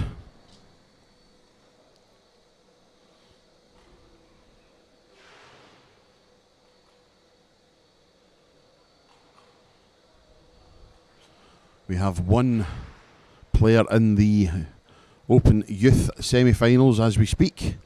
Talk about that in a second. Rebecca Allen going for 71. Single 14 leaves tops. Tops for a 3-0 lead. Oh, flies into the number 1. And the number 1 in the world up against it. Down to 84, but Rebecca Allen, single 7 for double 16 for a 3-0 lead. Another one of those would be absolutely fine. No. It's a chance then for Paige to get back into this. Double 12. Excellent 84 finish. 20 dart leg. And our first leg on the board. Very unlucky with the bounce out. Rebecca Allen. She tries to defend her lead. But yes, in the Open Youth Competition, Luke Rossi of Scotland is the first player into the semi-finals. A 4-0 win over Mason Tees. Absolutely brilliant stuff. The final last 16 game is currently ongoing in the Open Youth. And it is Scotland's Mitchell Laurie taking on Germany's Lenny Schluter. Mitchell Laurie has just won the 5th leg to make it 3-2 in favour of the German.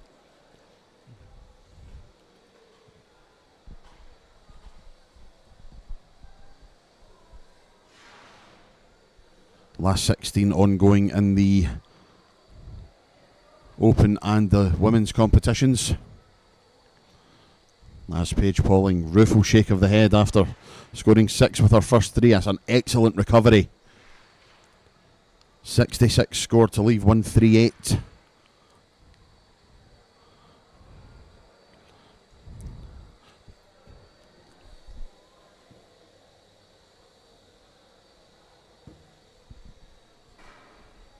Great set-up shot from Paige Pauling. 40 left. If she returns, Rebecca Allen cannot check the 144. So it's tops for Paige to tie things up at 2. Oh, that's a switch. Why not? We'll call it a switch just so she can save face. 2-2 then in this Girls World Open final. Both averaging high 70s. Great standard.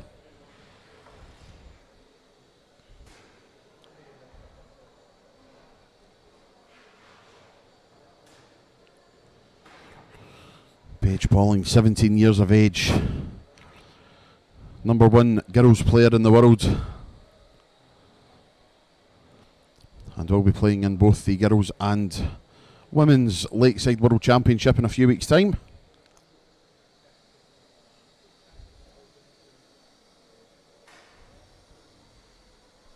Only 5 points separating the two in this leg. Good cover shooting from Paige.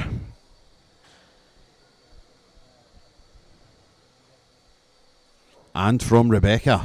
Great answer. 96s for both. And that is absolutely superb stuff from Paige Pauling. 50 left when she returns. But what kind of pressure will she be under? Rebecca really needs to hit a treble. Oh, it is a finish, but she would have loved to have had a 2-darter left. Double 16 for Paige. Oh, it's found its way into the double 7. 18 left. If she comes back, she might not, you know. Very unlucky. Don't bust it. Well, she didn't bust it, but will be frustrated that it landed in the 1. Paige straight for double 9. Can't finish with that dart. Has to split it. And cannot hit the double 4. 19 for tops then for Rebecca Allen for a 3-2 lead and go 1 away from the title. Yes.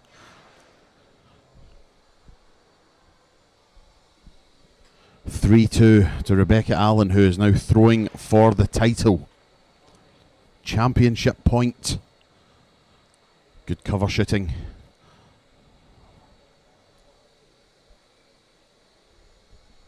And a good response from the reigning champion.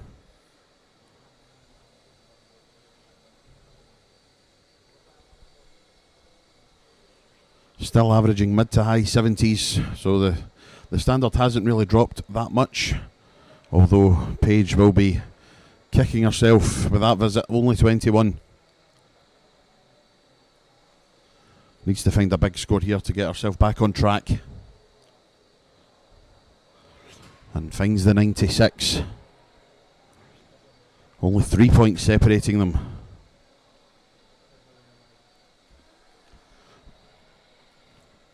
Does that open the door for Paige Pauling? It could, you know. Ton scored. Not quite on a finish, but that's super from Rebecca Allen. She'll be first to the finish. And Paige will want to leave herself on a 2-darter.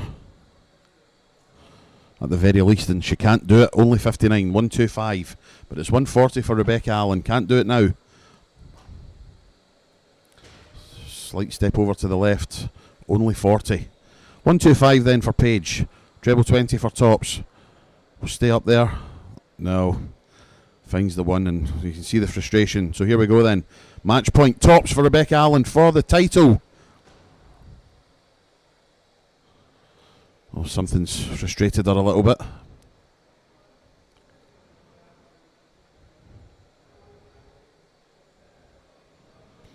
Was that just a case of nerves kicking in at exactly the wrong time, or was there a distraction? Either way, it's given Paige Pauling a chance to equalise this match. Oh, and the third dart clatters into the second. Tops then for Rebecca. 210s for the title. She's done it. The Republic of Ireland's Rebecca Allen is the 2025 WDF World Open Girls Champion, ending the reign of Paige Pauling. A fantastic match between two excellent young players. And on this occasion, it is Rebecca Allen who has added the World Open Girls title to her ever-growing CV. Well done, Rebecca. Commiserations to Paige. Fantastic stuff. 3 finals left to go. We'll try and get them on the stream as soon as we can. Don't go anywhere. We'll be back.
Good afternoon, ladies and gentlemen. Welcome back to Budapest and the 2025 WDF World Open.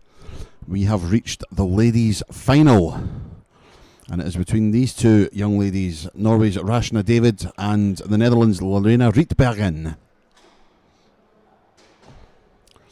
Two more matches to come this afternoon before we'll bid you farewell, and they will be the boys' final and the men's final, or the open final, I should say. The ladies' final being played first, due to the fact that they have reached the final before the boys have. The Open Youth still in the semi-final stage, the men still in the semi-final stage. So we'll play the ladies, then we will have our Open Youth final and our men's final.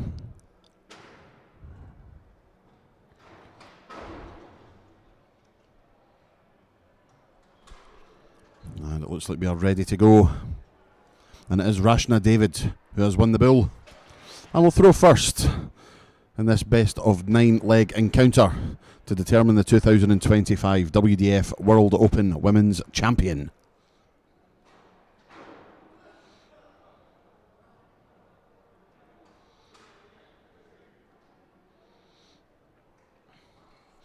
Rashna has played 6 matches to get to this final. Started with a 4-0 win over Denmark's Heidi Lorraine Pedersen. She then defeated Kirsi Venikainen 4 legs to 3. Same scoreline in the next round against Karolina Ratashka.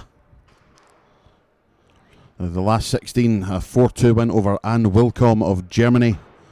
And the quarter-finals, a 4-2 victory over Scotland's Lorraine Hyde. And a 4-2 win in the semi-finals over Irina Armstrong of Germany. Rashna finds herself in the World Open final, taking on Lorena Rietbergen.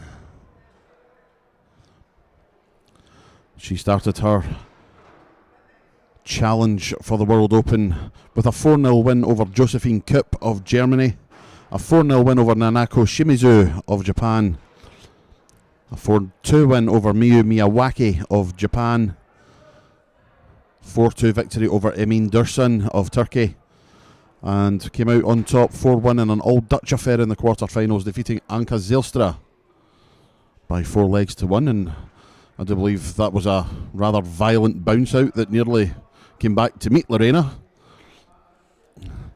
showing good evasion tactics to get out the way. Lorena came through a rather nervy affair, I think, has to be said, with Rhian O'Sullivan in the semis, coming out 4-3 in that one.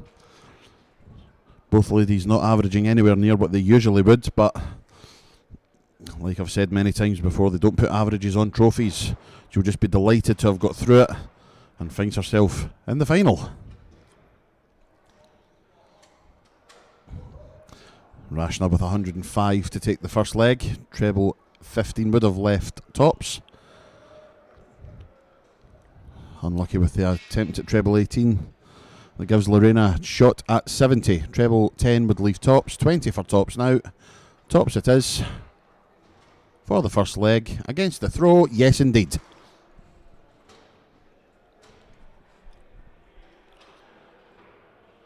A 1-0 lead for Lorena.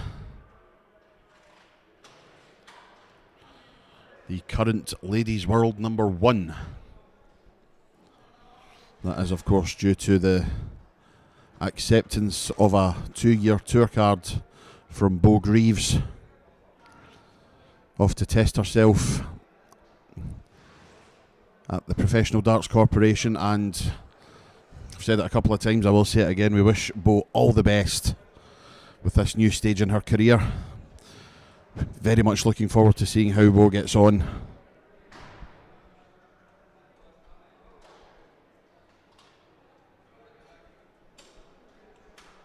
Leg number 2, Lorena with the brighter start. Rashna recovers after her opening 26, following it up with a ton.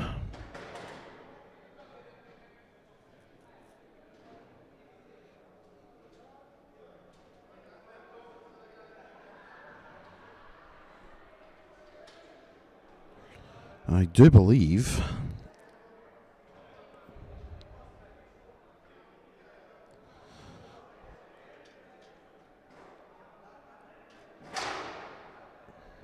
we have our lineup for the World Open event. Final has been decided. It will be played between Japan's Haruki Muramatsu and England's Cliff Pryor. That will be the final match of today's play, immediately after the Open Youth Final, which will be played immediately after this match.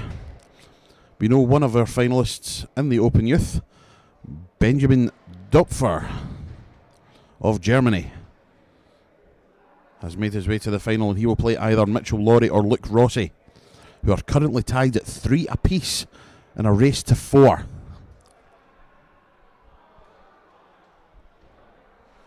Keeping an eye on that one, as Lorena attempting a 1-3-1, can't do it this time.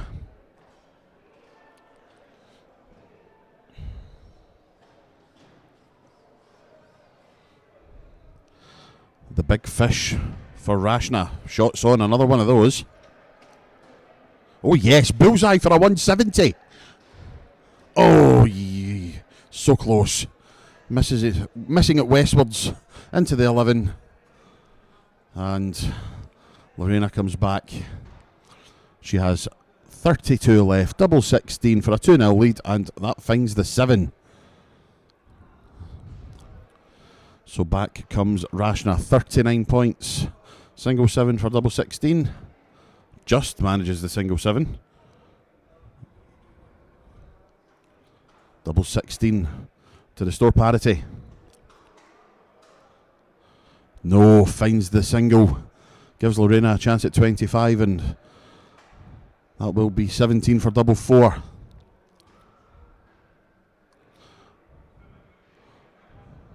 Splits it for double 2.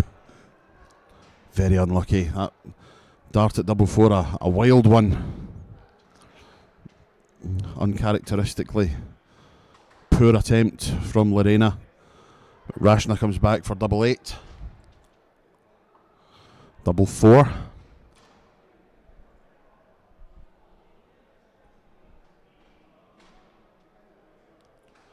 The doubles deserting both ladies at this point. Lorena then throwing a phantom dart before approaching the oche. Double 2 it is. Double 1. Still can't get it.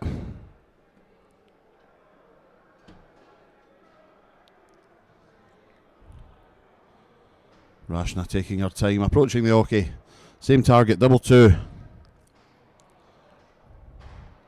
And make sure of it this time. The 25th dart of the leg, Rashna David equals the score at 1 apiece. I can also confirm that Mitchell Lawrie has indeed won through to the World Open Youth Final. A 4-3 victory over compatriot Luke Rossi. And it is Weesox who will be in the Open Youth Final.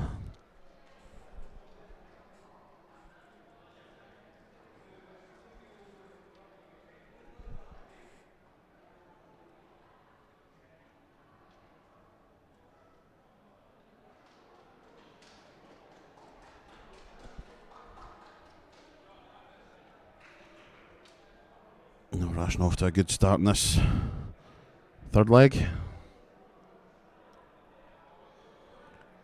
Trading 140s. Excellent reply from Lorena.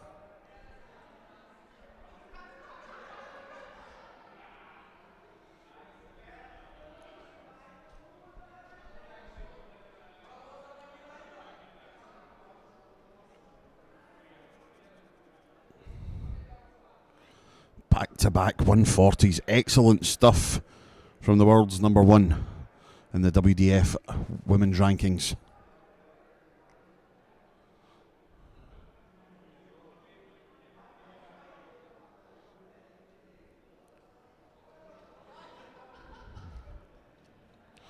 Rashna is first to the finish, but Lorena would have liked to have left a 2-darter there. Only 45, so 131 if she comes back. Rashna more than capable of this 160. 60 tops. Can't do it now.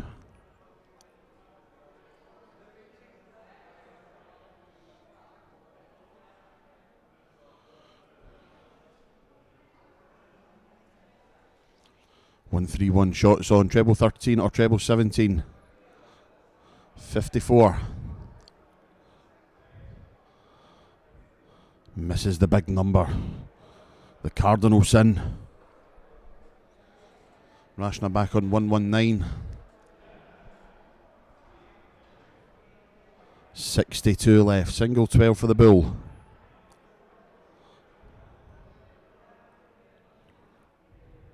Bullseye for a 2-1 lead. Oh, a wire's width away. So another chance for Lorena for a break of throw. 19 for double 12. That reaction tells me that she was going for the 3.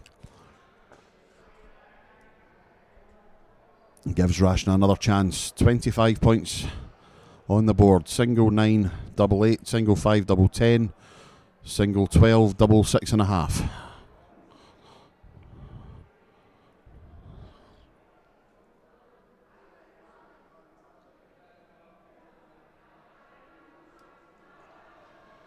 Single 5 it is. Double 4, no.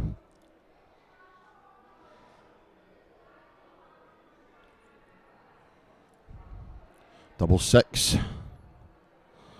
1 to go. I think that's a case of if she didn't laugh, she'd cry. Doubles have just completely deserted Lorena. Rashna then with double 2 in sight. And once again, she makes sure of double 2. And takes a 2-1 lead in the contest. 3 legs away from the World Open Women's title.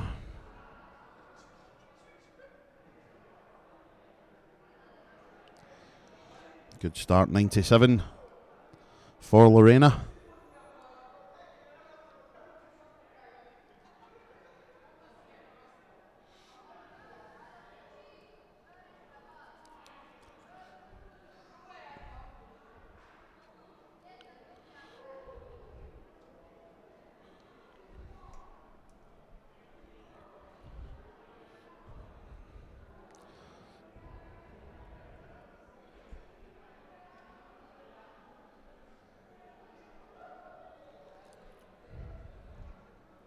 As I say, 2 matches to go after this one.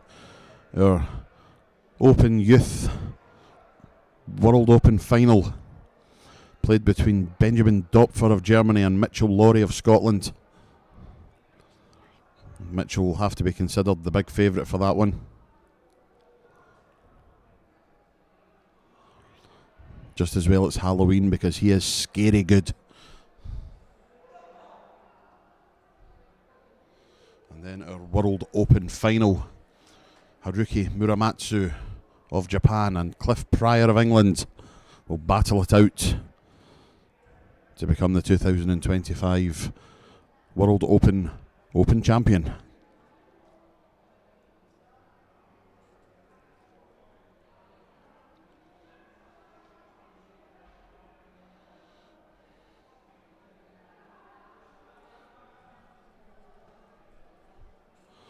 Very unlucky for the 174 there from Lorena. 132 instead, but she's well in front in the leg. A little bit wayward from Rashna. So 6 starts at least from 82. That's 2 of them. So 80 left. Tops maybe? Nah, goes the conventional treble 20 route. Hits tops anyway. Maybe she should have went that way.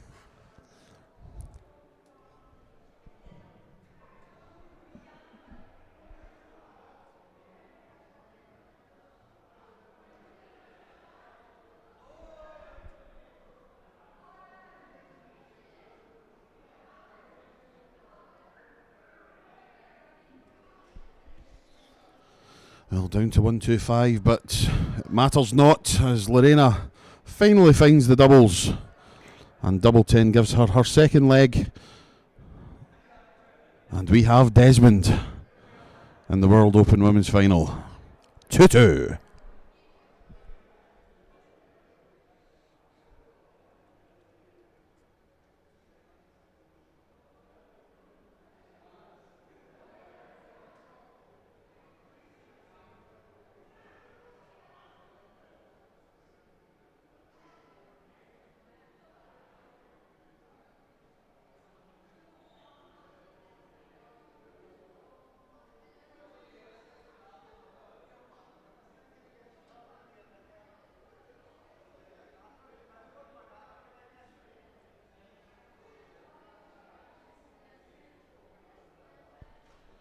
Four treble-less visits at the start of leg 5 between these two players. 45-40, 22-56, and finally Rashna starts to find her scoring shoes. At least that does look like it's in the treble. Indeed it is.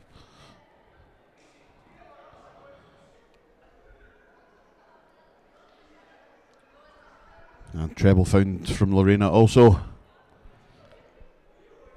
Keeps herself just in front.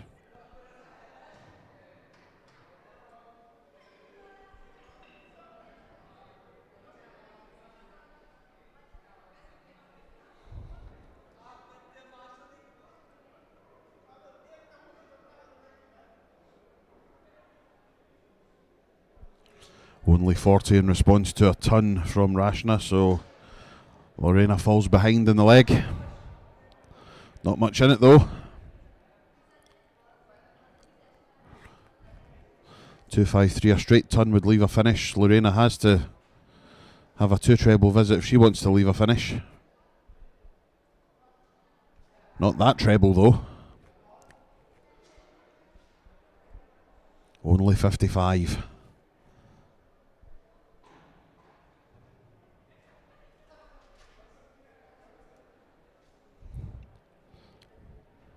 This could be a good setup. 101 scored, 92 left. Lorena needs trebles. Now she definitely needs trebles. And she doesn't find them. 6 darts in hand for Rashna David for 92. To take a 3-2 lead in the final. Double 16.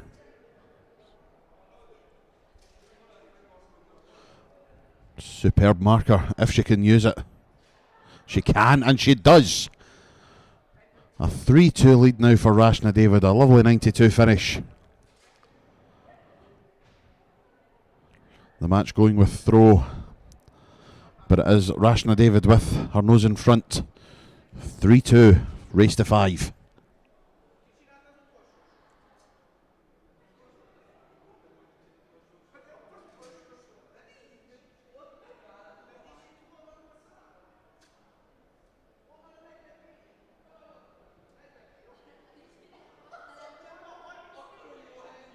Much better from Lorena.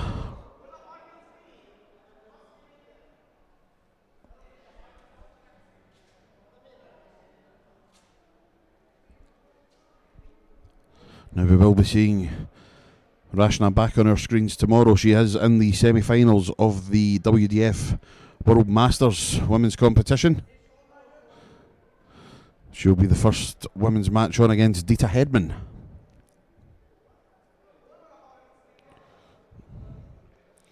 She's the only one of the 4 semi-finalists not in a lakeside place. So if Rashna was to win the World Masters tomorrow, she would automatically be at lakeside.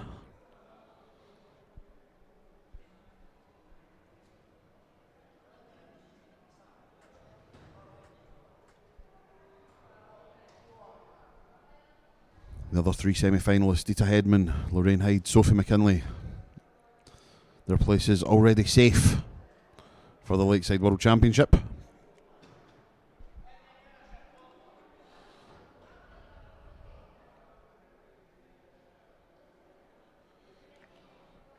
Good setup from Lorena. 60 left when she returns. And I have to say, Rashna has been on inspired form this weekend. Semi-finals of the World Masters, final at least of the World Open. 20 for tops for Lorena. That's a good marker. Pulls it down. Maybe she shouldn't have stopped after that second dart. But it gives Rashna an outside chance at 161. Can't do it.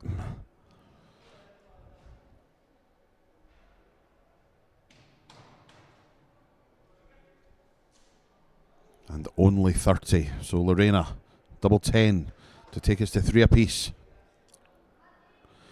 Make sure of it with the second dart. We have a level game once again. 3 legs apiece. Best of 3 from here on in.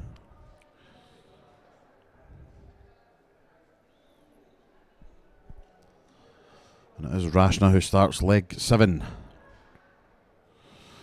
Looking to add a 5th world ranking title to her CV as Rashna. Hungarian Open champion 2006 and 7. Cyprus Open champion 2007. And then 2 Finnish Open crowns, 2012 and 2018. She would love to add World Open 2025 to that.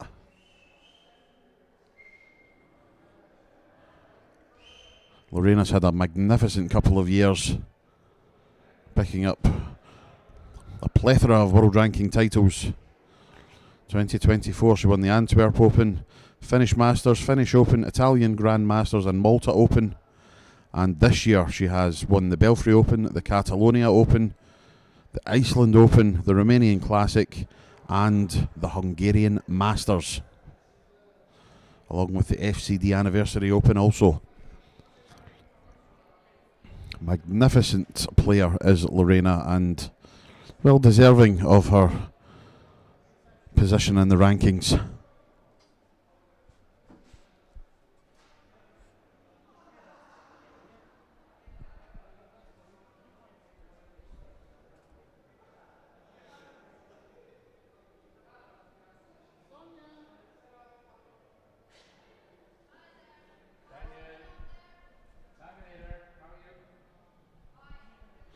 It is Lorena first to the finish in leg number 7. 161. Rashna has left 167. So Lorena first bite at the big finish. Treble 17. Bullseye for a 161. She will be going for it surely. Bullseye.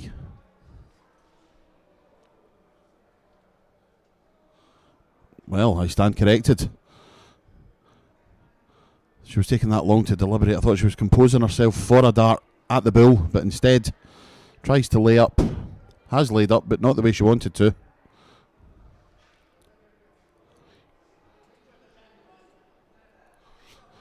The kennel has been invaded by the Irish. Double 19 has been pinged by Lorena. It's a break of throw at a key moment. 4-3 lead. A break of throw and now throwing for the match and indeed the title.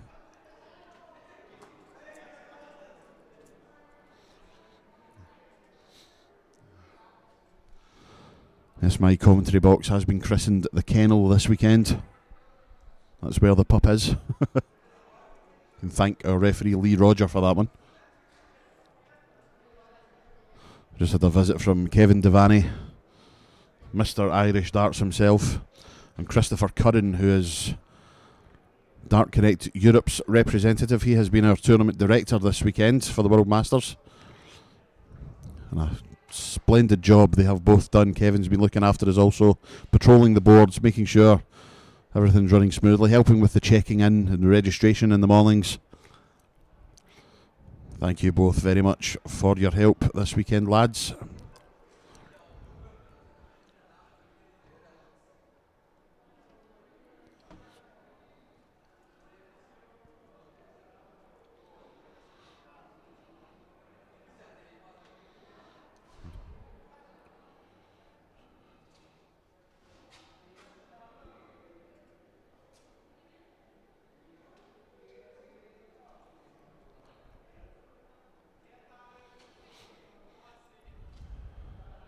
Rashna falling by the wayside, it has to be said, in this leg. Couldn't have come at a worse time. Lorena well in front. 91 points in front.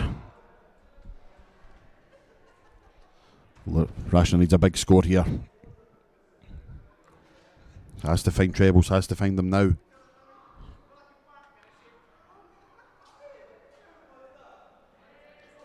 But only 60.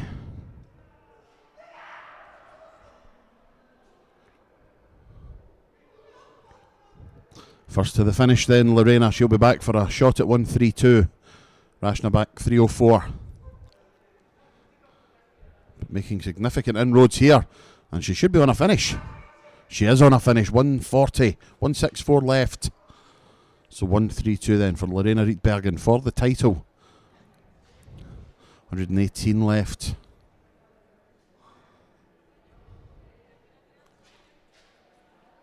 And that leaves 80. But 164 for Rashna. And what a roof raiser this would be. Shots on, treble 18. Still on, bullseye for a 164 to take us to a decider. Pulls it to the east, into the 13. And that gives Lorena a chance now for match and title.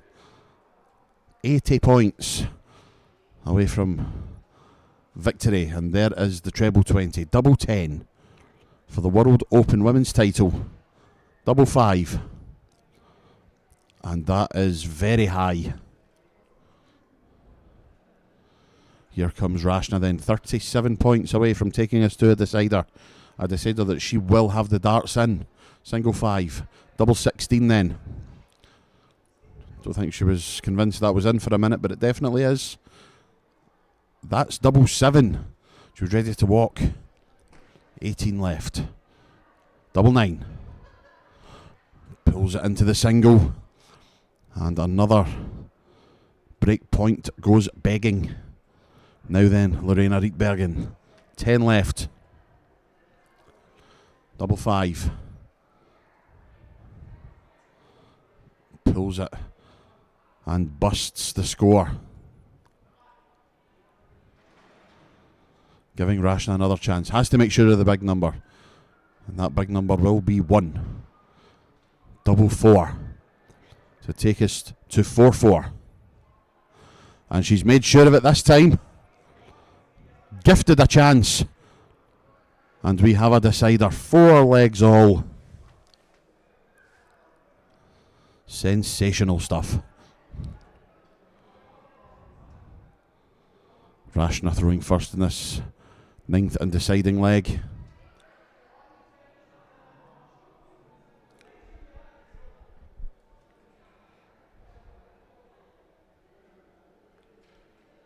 But only 43 to start.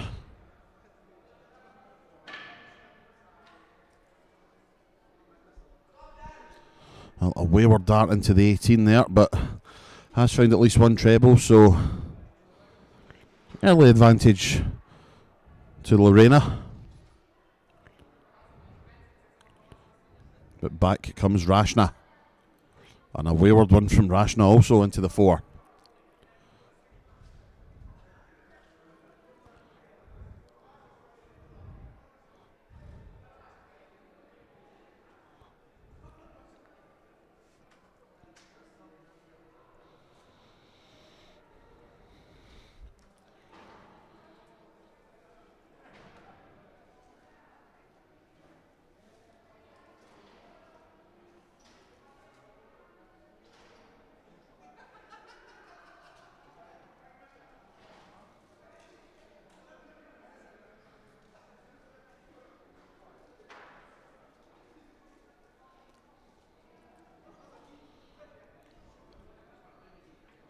Well, this like going one way then the other. It was Lorena who was in front at the start.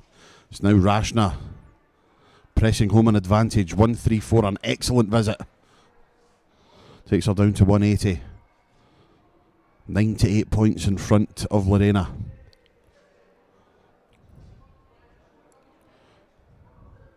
She can't find a treble. So Rashna should be first to the finish, barring a calamity here.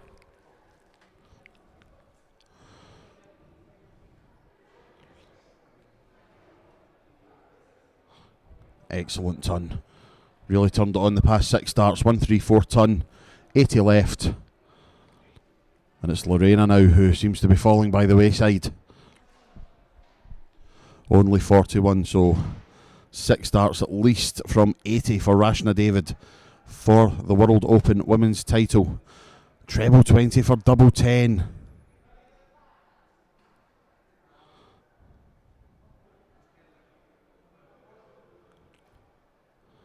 Pulls it into the single. First chance goes begging.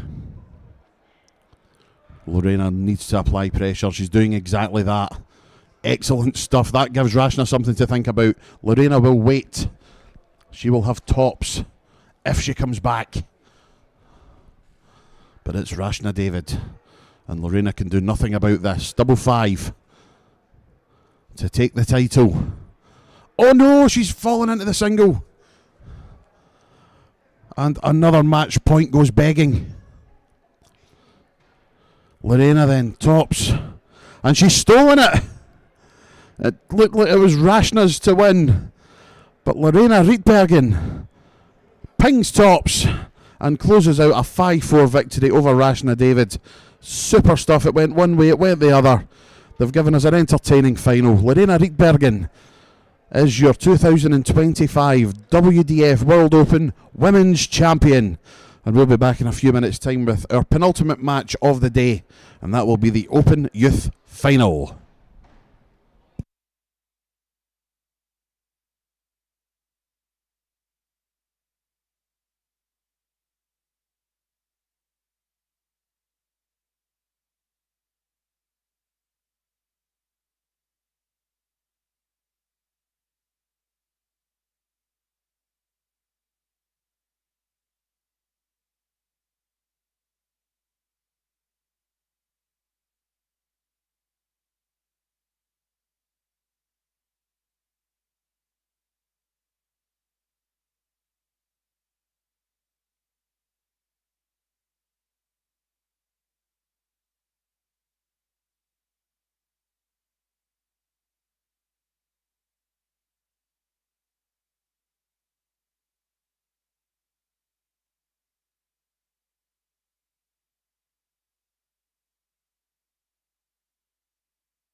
Belatedly hello.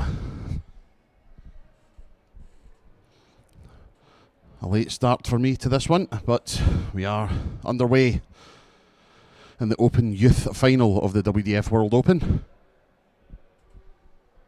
And it is Benjamin Dopfer of Germany taking on the Scottish starlet that is Mitchell Lawrie.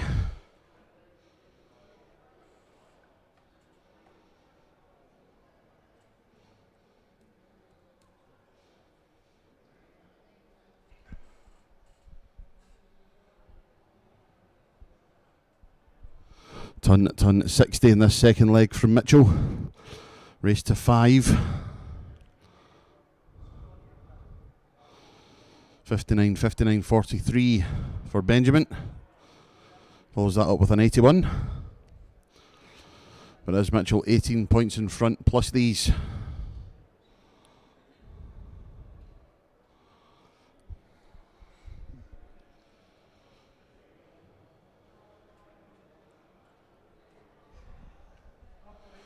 Benjamin, the reigning Swiss Open Youth Champion.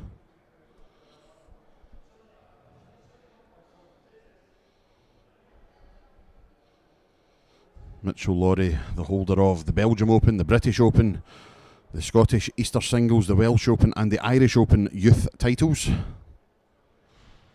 Would love to add the World Open to that also. Bullseye for Mitchell. In and out again. That very much looked like it was a bull, but computer says no. Instead, Benjamin Dopfer, the 157 was on. Missing the treble 19, giving Mitchell Lawrie another chance. 18 for double 16. And it is a 2-0 lead now for the man they call Wee Socks.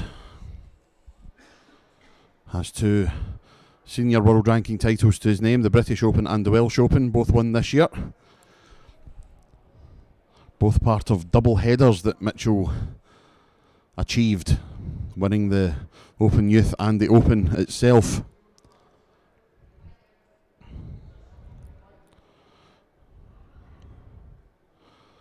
Former Greater Glasgow Super League singles champion also, as he rattles in a maximum.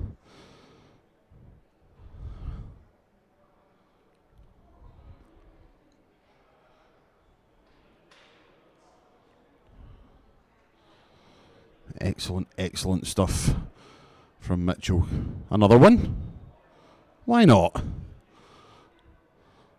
A fist pump from Wee Socks. 45 left after 9, back-to-back maximums. Single 13 for double 16 for a 3-0 lead.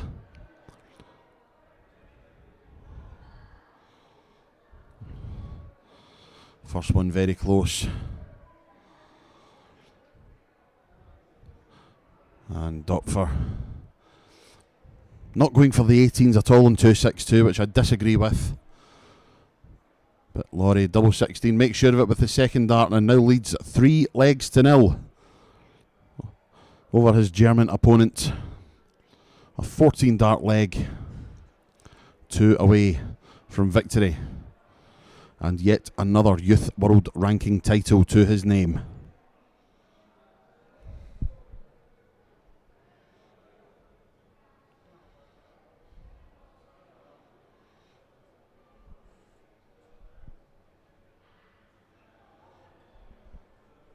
This his 7th match of the competition. In addition to the 7 matches he also played in the Open WDF World Open event. But in this one he started with a 3-0 win over Haraldur Magnus Magnusson of Iceland. 3-0 victory over Jovan Gend of the Netherlands.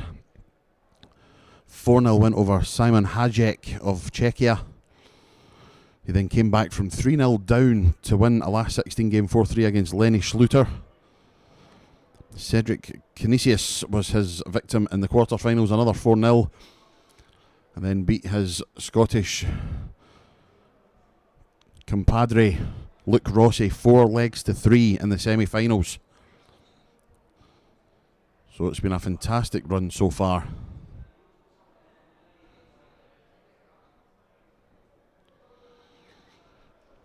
As for Benjamin, he's played 7 games to get to this stage. Defeated Timo Ganser 3-2 in the first round. Oscar Helen 3-0. And John Morris of Ireland 3-2. Ruben Balmans 4-1.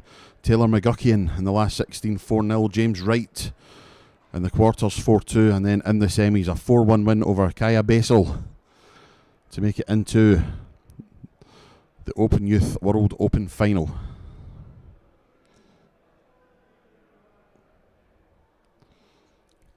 Mitchell Laurie double 13 achieved.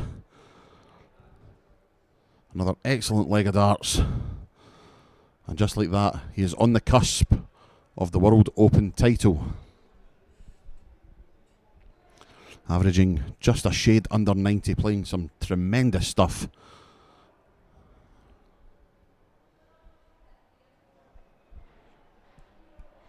As I said, it's just as well it's Halloween because this boy is scarily good.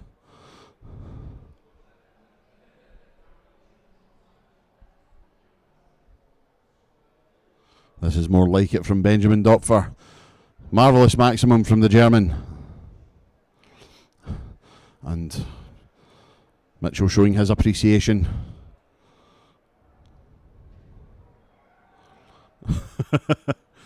He looks in shock that that was only 60. Incredibly good gripping just to the north of the wire. And it is Benjamin Dopfer who is first to the finish in leg 5. 1-2-1 when he returns. Mitchell back in 2:07. A drop dart just taking him out of his rhythm.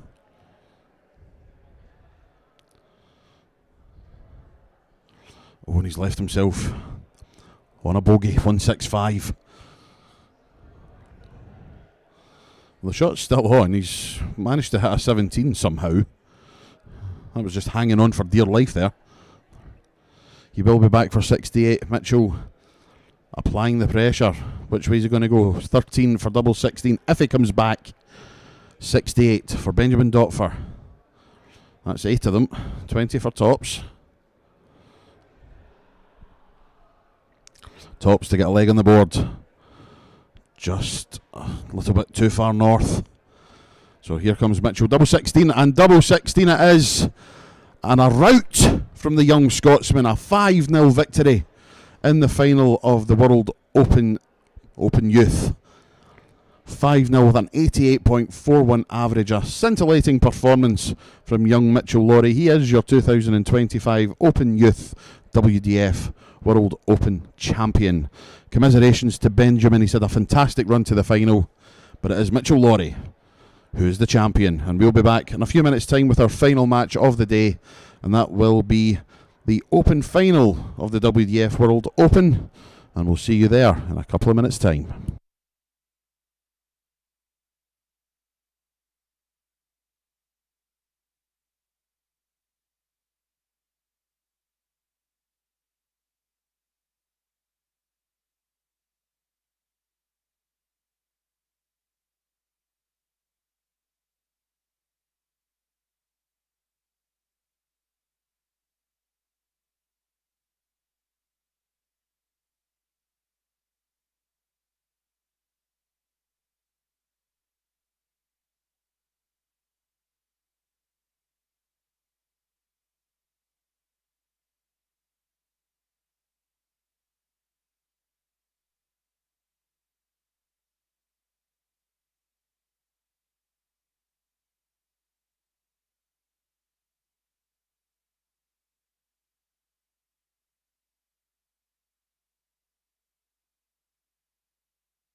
Well, ladies and gentlemen, this is it. The final match of the day.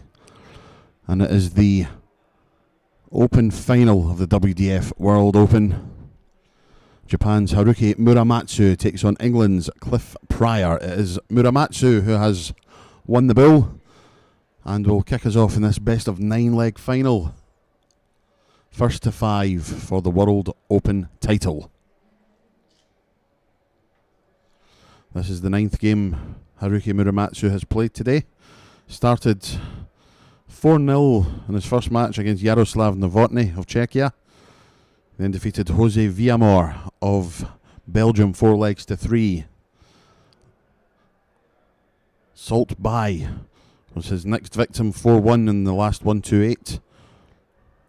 Maciek Lukszak was defeated 4-2 before he defeated Brian Raman 4-2 in the last 32. Another 4-2 in the top 16 against Canada's Robbie Mills.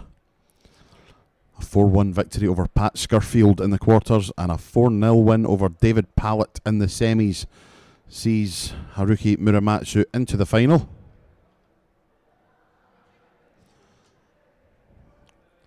Cliff started with a 4-3 win over Alberto Begian of Hungary in the first round.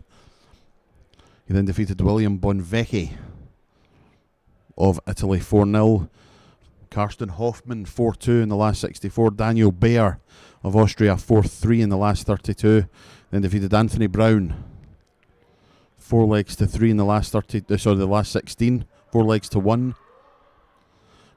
And then a cracking match in the quarterfinals against America's Robbie Phillips.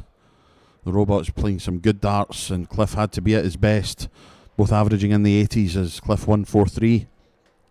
And then semi-final was a 4-1 win over the Hungarian Andras Borbeli. Cliff has got into the final, and he will be looking for his second world ranking title to add to the Welsh Classic he won last year.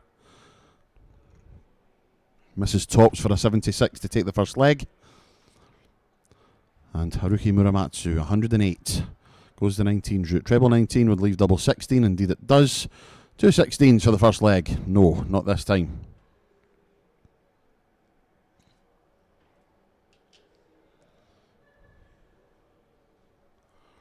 Cliff Pryor, however, makes sure of double 10. Takes the first leg against the darts and leads by a leg to 0. 4 to go if he wants to be crowned the World Open champion.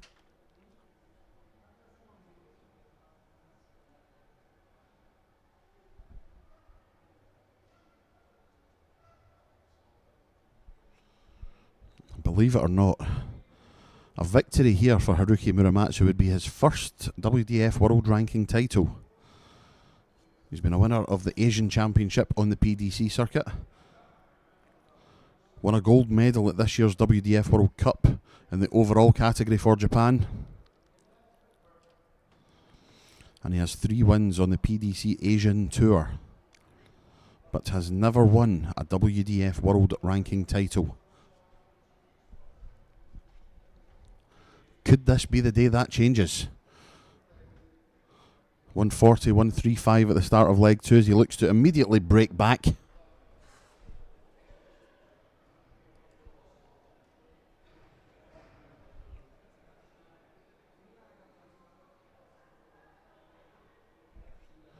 Just about to turn 6 o'clock local time here in Budapest. We have been treated to a great day of darts. After the trials and tribulations of the past couple of days, whether it was a Dart Connect outage or a Wi-Fi outage, today has been plain sailing in comparison. No issues. It's run nice and smooth for the best part. As Haruki Muramatsu takes aim at double 7. And that gives Cliff Pryor a chance at the big fish. 2 treble 20s for the bull, of course, but finds the 5, gets a little bit peeved with himself. Great cover shooting though, brings it down to a 2 darter, but in the end it matters not as Haruki Muramatsu takes the second leg and ties the match up at a leg apiece.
It is Muramatsu first to the finish in leg 3.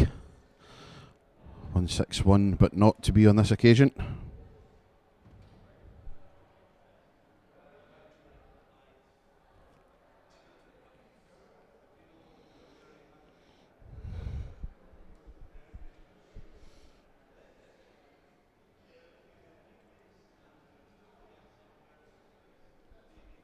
Cliff well behind in this leg, and 6 starts from 116. He will need the second visit, just falls into the 8. He will return for tops. Cliff back in 173.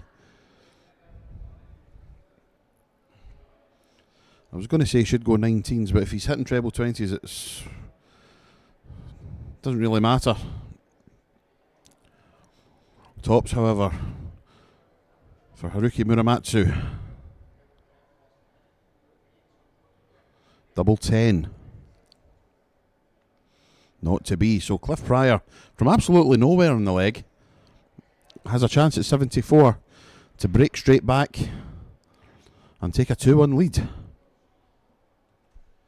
Tops it is. Full bed to aim at. And he gets it. I've come from behind victory in leg 3.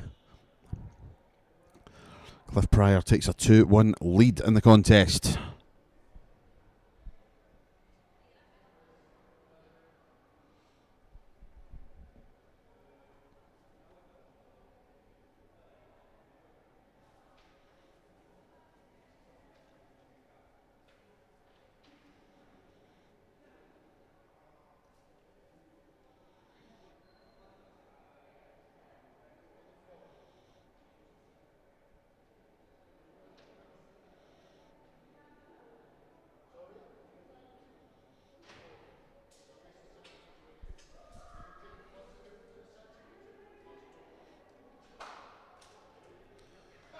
As it stands, Haruki Muramatsu will be making his debut at the Lakeside World Championship in a few weeks' time. As of course, 5 appearances at Ali Pali. But this will be Lakeside number 1 for Haruki. Cliff Pryor currently not in a position of automatic qualification for Lakeside, so may have to rely on the international qualifiers on Sunday morning. Again, he finds himself well behind in this leg,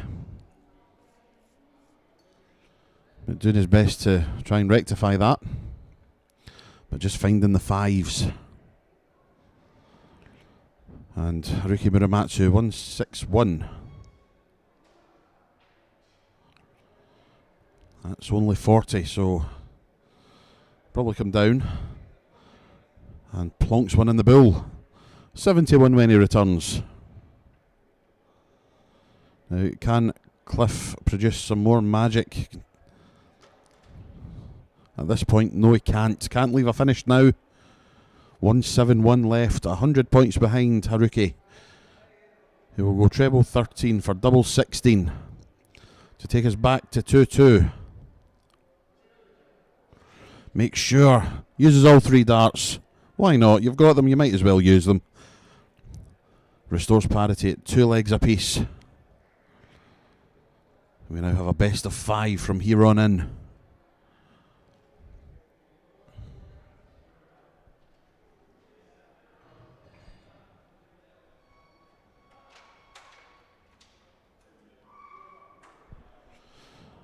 Definitely have to say that Haruki Muramatsu has the tidier throw of the two. So Cliff batters in a 1-3-5. You look at the throw of Muramatsu, not that many moving parts. And effective also as he rattles in a 180. Cliff Pryor's throw, albeit effective for the most part, he does have a bit of a lean when he's letting the dart go. Not quite John Henderson style, but it's still a lean.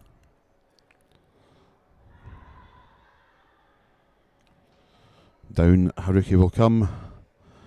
1-6-7 left when he returns. Cliff needs to fill it.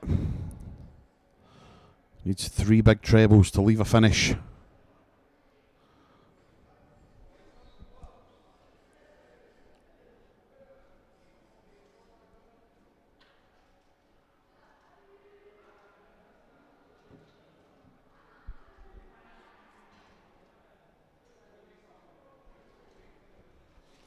And a 1-2-5. Leaves 42 when he comes back. Pryor back in 2-2-1.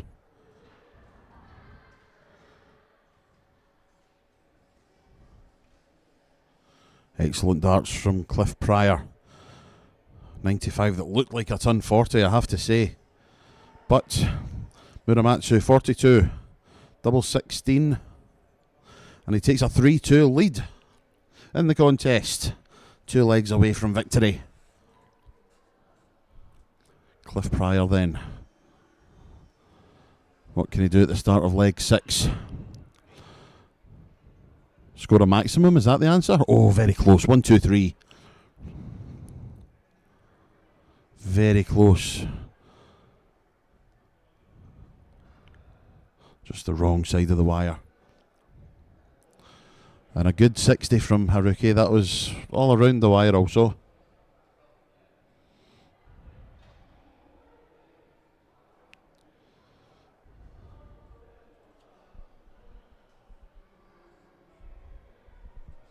Follows up the 1-2-3 with a paltry 41.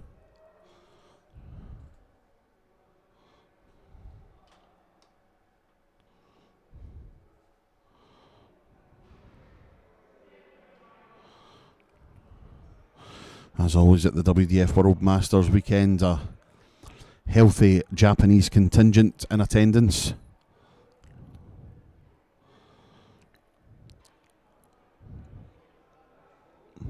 Some of them have had an excellent weekend, especially Haruki, getting to the final of the World Open.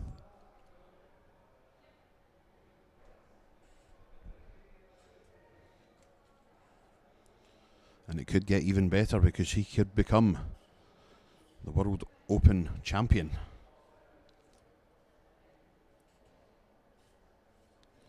Going the right way about it at the minute.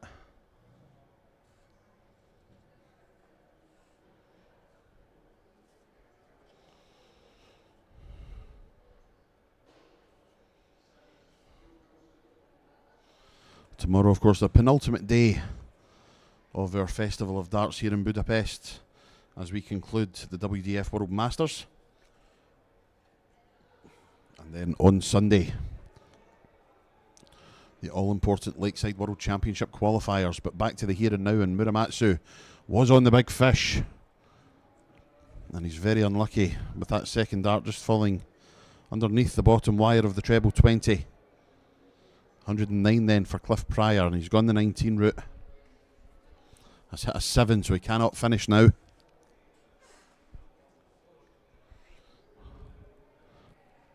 Great dart at the bull to leave 2 16s, but will he get a shot?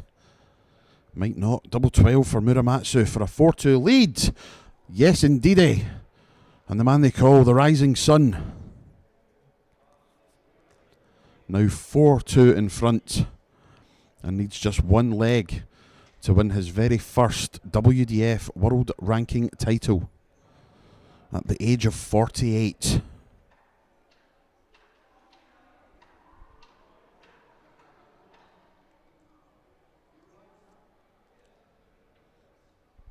What a start this is from Big Cliff.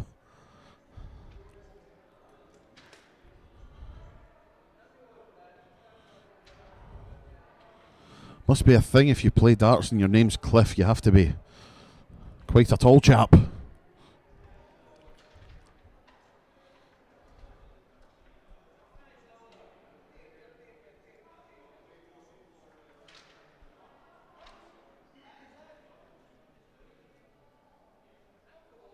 He'd be doing well if he could emulate the achievements of the original Big Cliff Lazarenko.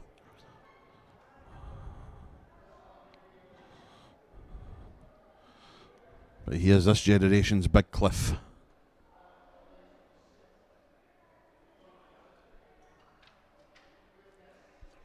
Can he fill it up this time? I believe he cannot. Only 140, just falling a little bit short. But he is in front up until these darts were thrown. And Muramatsu has left himself a bogey. So advantage Pryor. Would love to leave a double, but he'll take a 2-darter.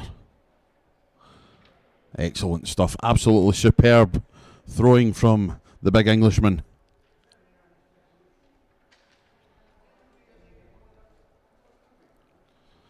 Can Haruki find a treble? No, he can't. 58 then for Pryor to break the Haruki Muramatsu throw. And he's done it. 58 finish. 4 legs to 3 now the score, and it's Cliff Pryor to throw. And if he takes this leg, we will have a 9th leg decider.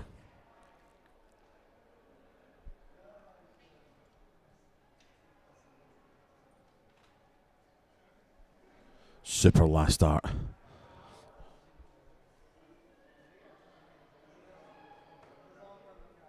That's a super first start. And a super last start. Lovely 140. Sneaks that last one in there.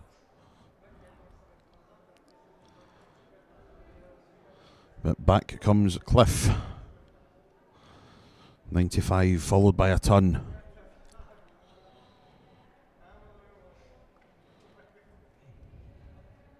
Can Haruki stay in front?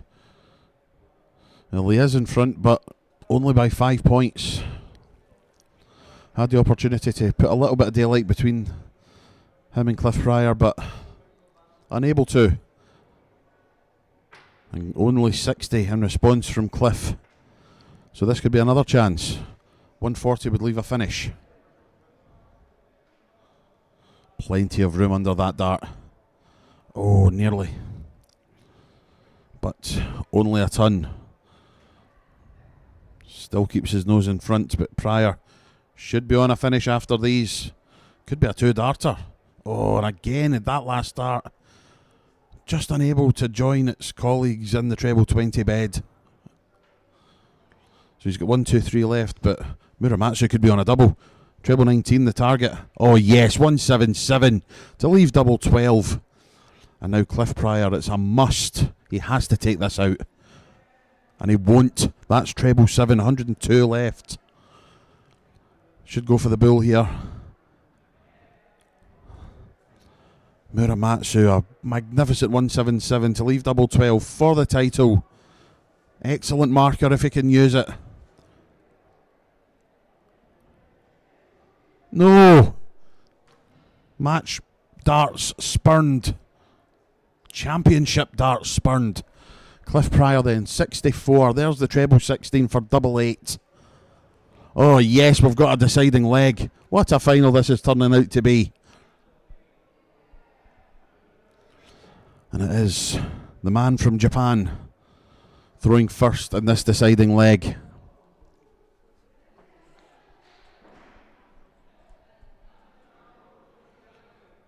Starts with a ton.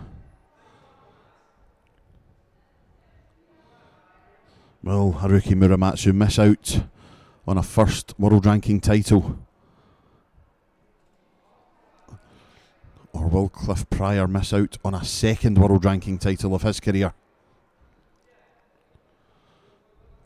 Anyone's contest at this point. Nothing separating them score-wise.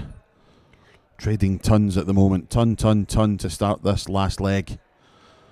And Cliff's in again. Cliff is in again.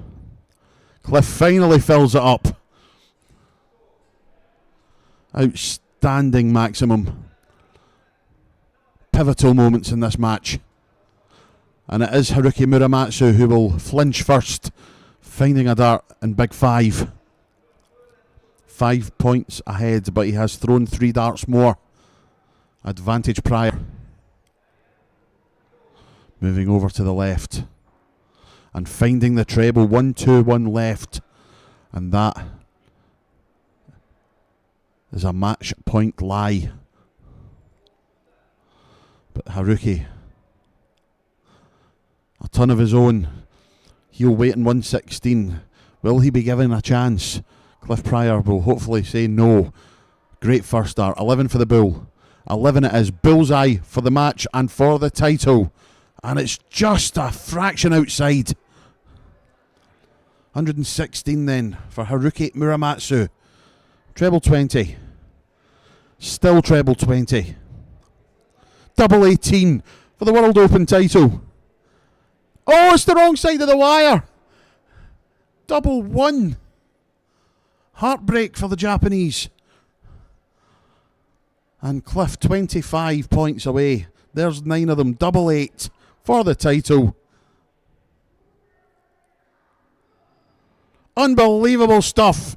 Cliff Pryor of England. A 5-4 win in the World Open final. Averaging 87.69. Muramatsu overperforming him by 5 points in the averages. However, averages don't get put on trophies, only the names. And the name going on the World Open Roll of Honour is that of Cliff Pryor. A fantastic win for him, his second career world ranking title. And he'll be presented with the trophy by our WDF President Buddy Bartoletta and the Secretary General Nick Rolls in a minute or so. And that just gives me a chance to run you through what's happening tomorrow. 1 o'clock local time, we will be beginning our World Masters stage finals. We begin with the girls. Rebecca Allen taking on Marie Huber and Ruby Gray taking on Nicole Sescu-Gal. We then have the Open Youth as Scotland's Craig Devlin will take on Hungary's Adam Sepsi. And then an all-Scottish affair, Mitchell Laurie taking on Adam Craik. In the World Masters women's competition, Dita Hedman, 2-time World Masters champion, takes on Rashna David, who we saw just miss out on the World Open title a little while ago. And then Lorraine Hyde and Sophie McKinley, an all-Scottish affair. The second one of the competition after Mitchell and Adam. They will take their places on stage to try and get into the final. And then we have our World Masters Open competition semi-finals. Jimmy Van Schie of the Netherlands taking on the USA's Jason Brandon, and Jeff Smith of Canada taking on that man that has just won the World Open, Cliff Pryor. What a weekend he's having. Can he make it even better by lifting the World Masters crown? We will find out tomorrow. Thank you all very much for your company this Friday. It's been a pleasure talking to you. We look forward to seeing you tomorrow. Thank you very much and good night.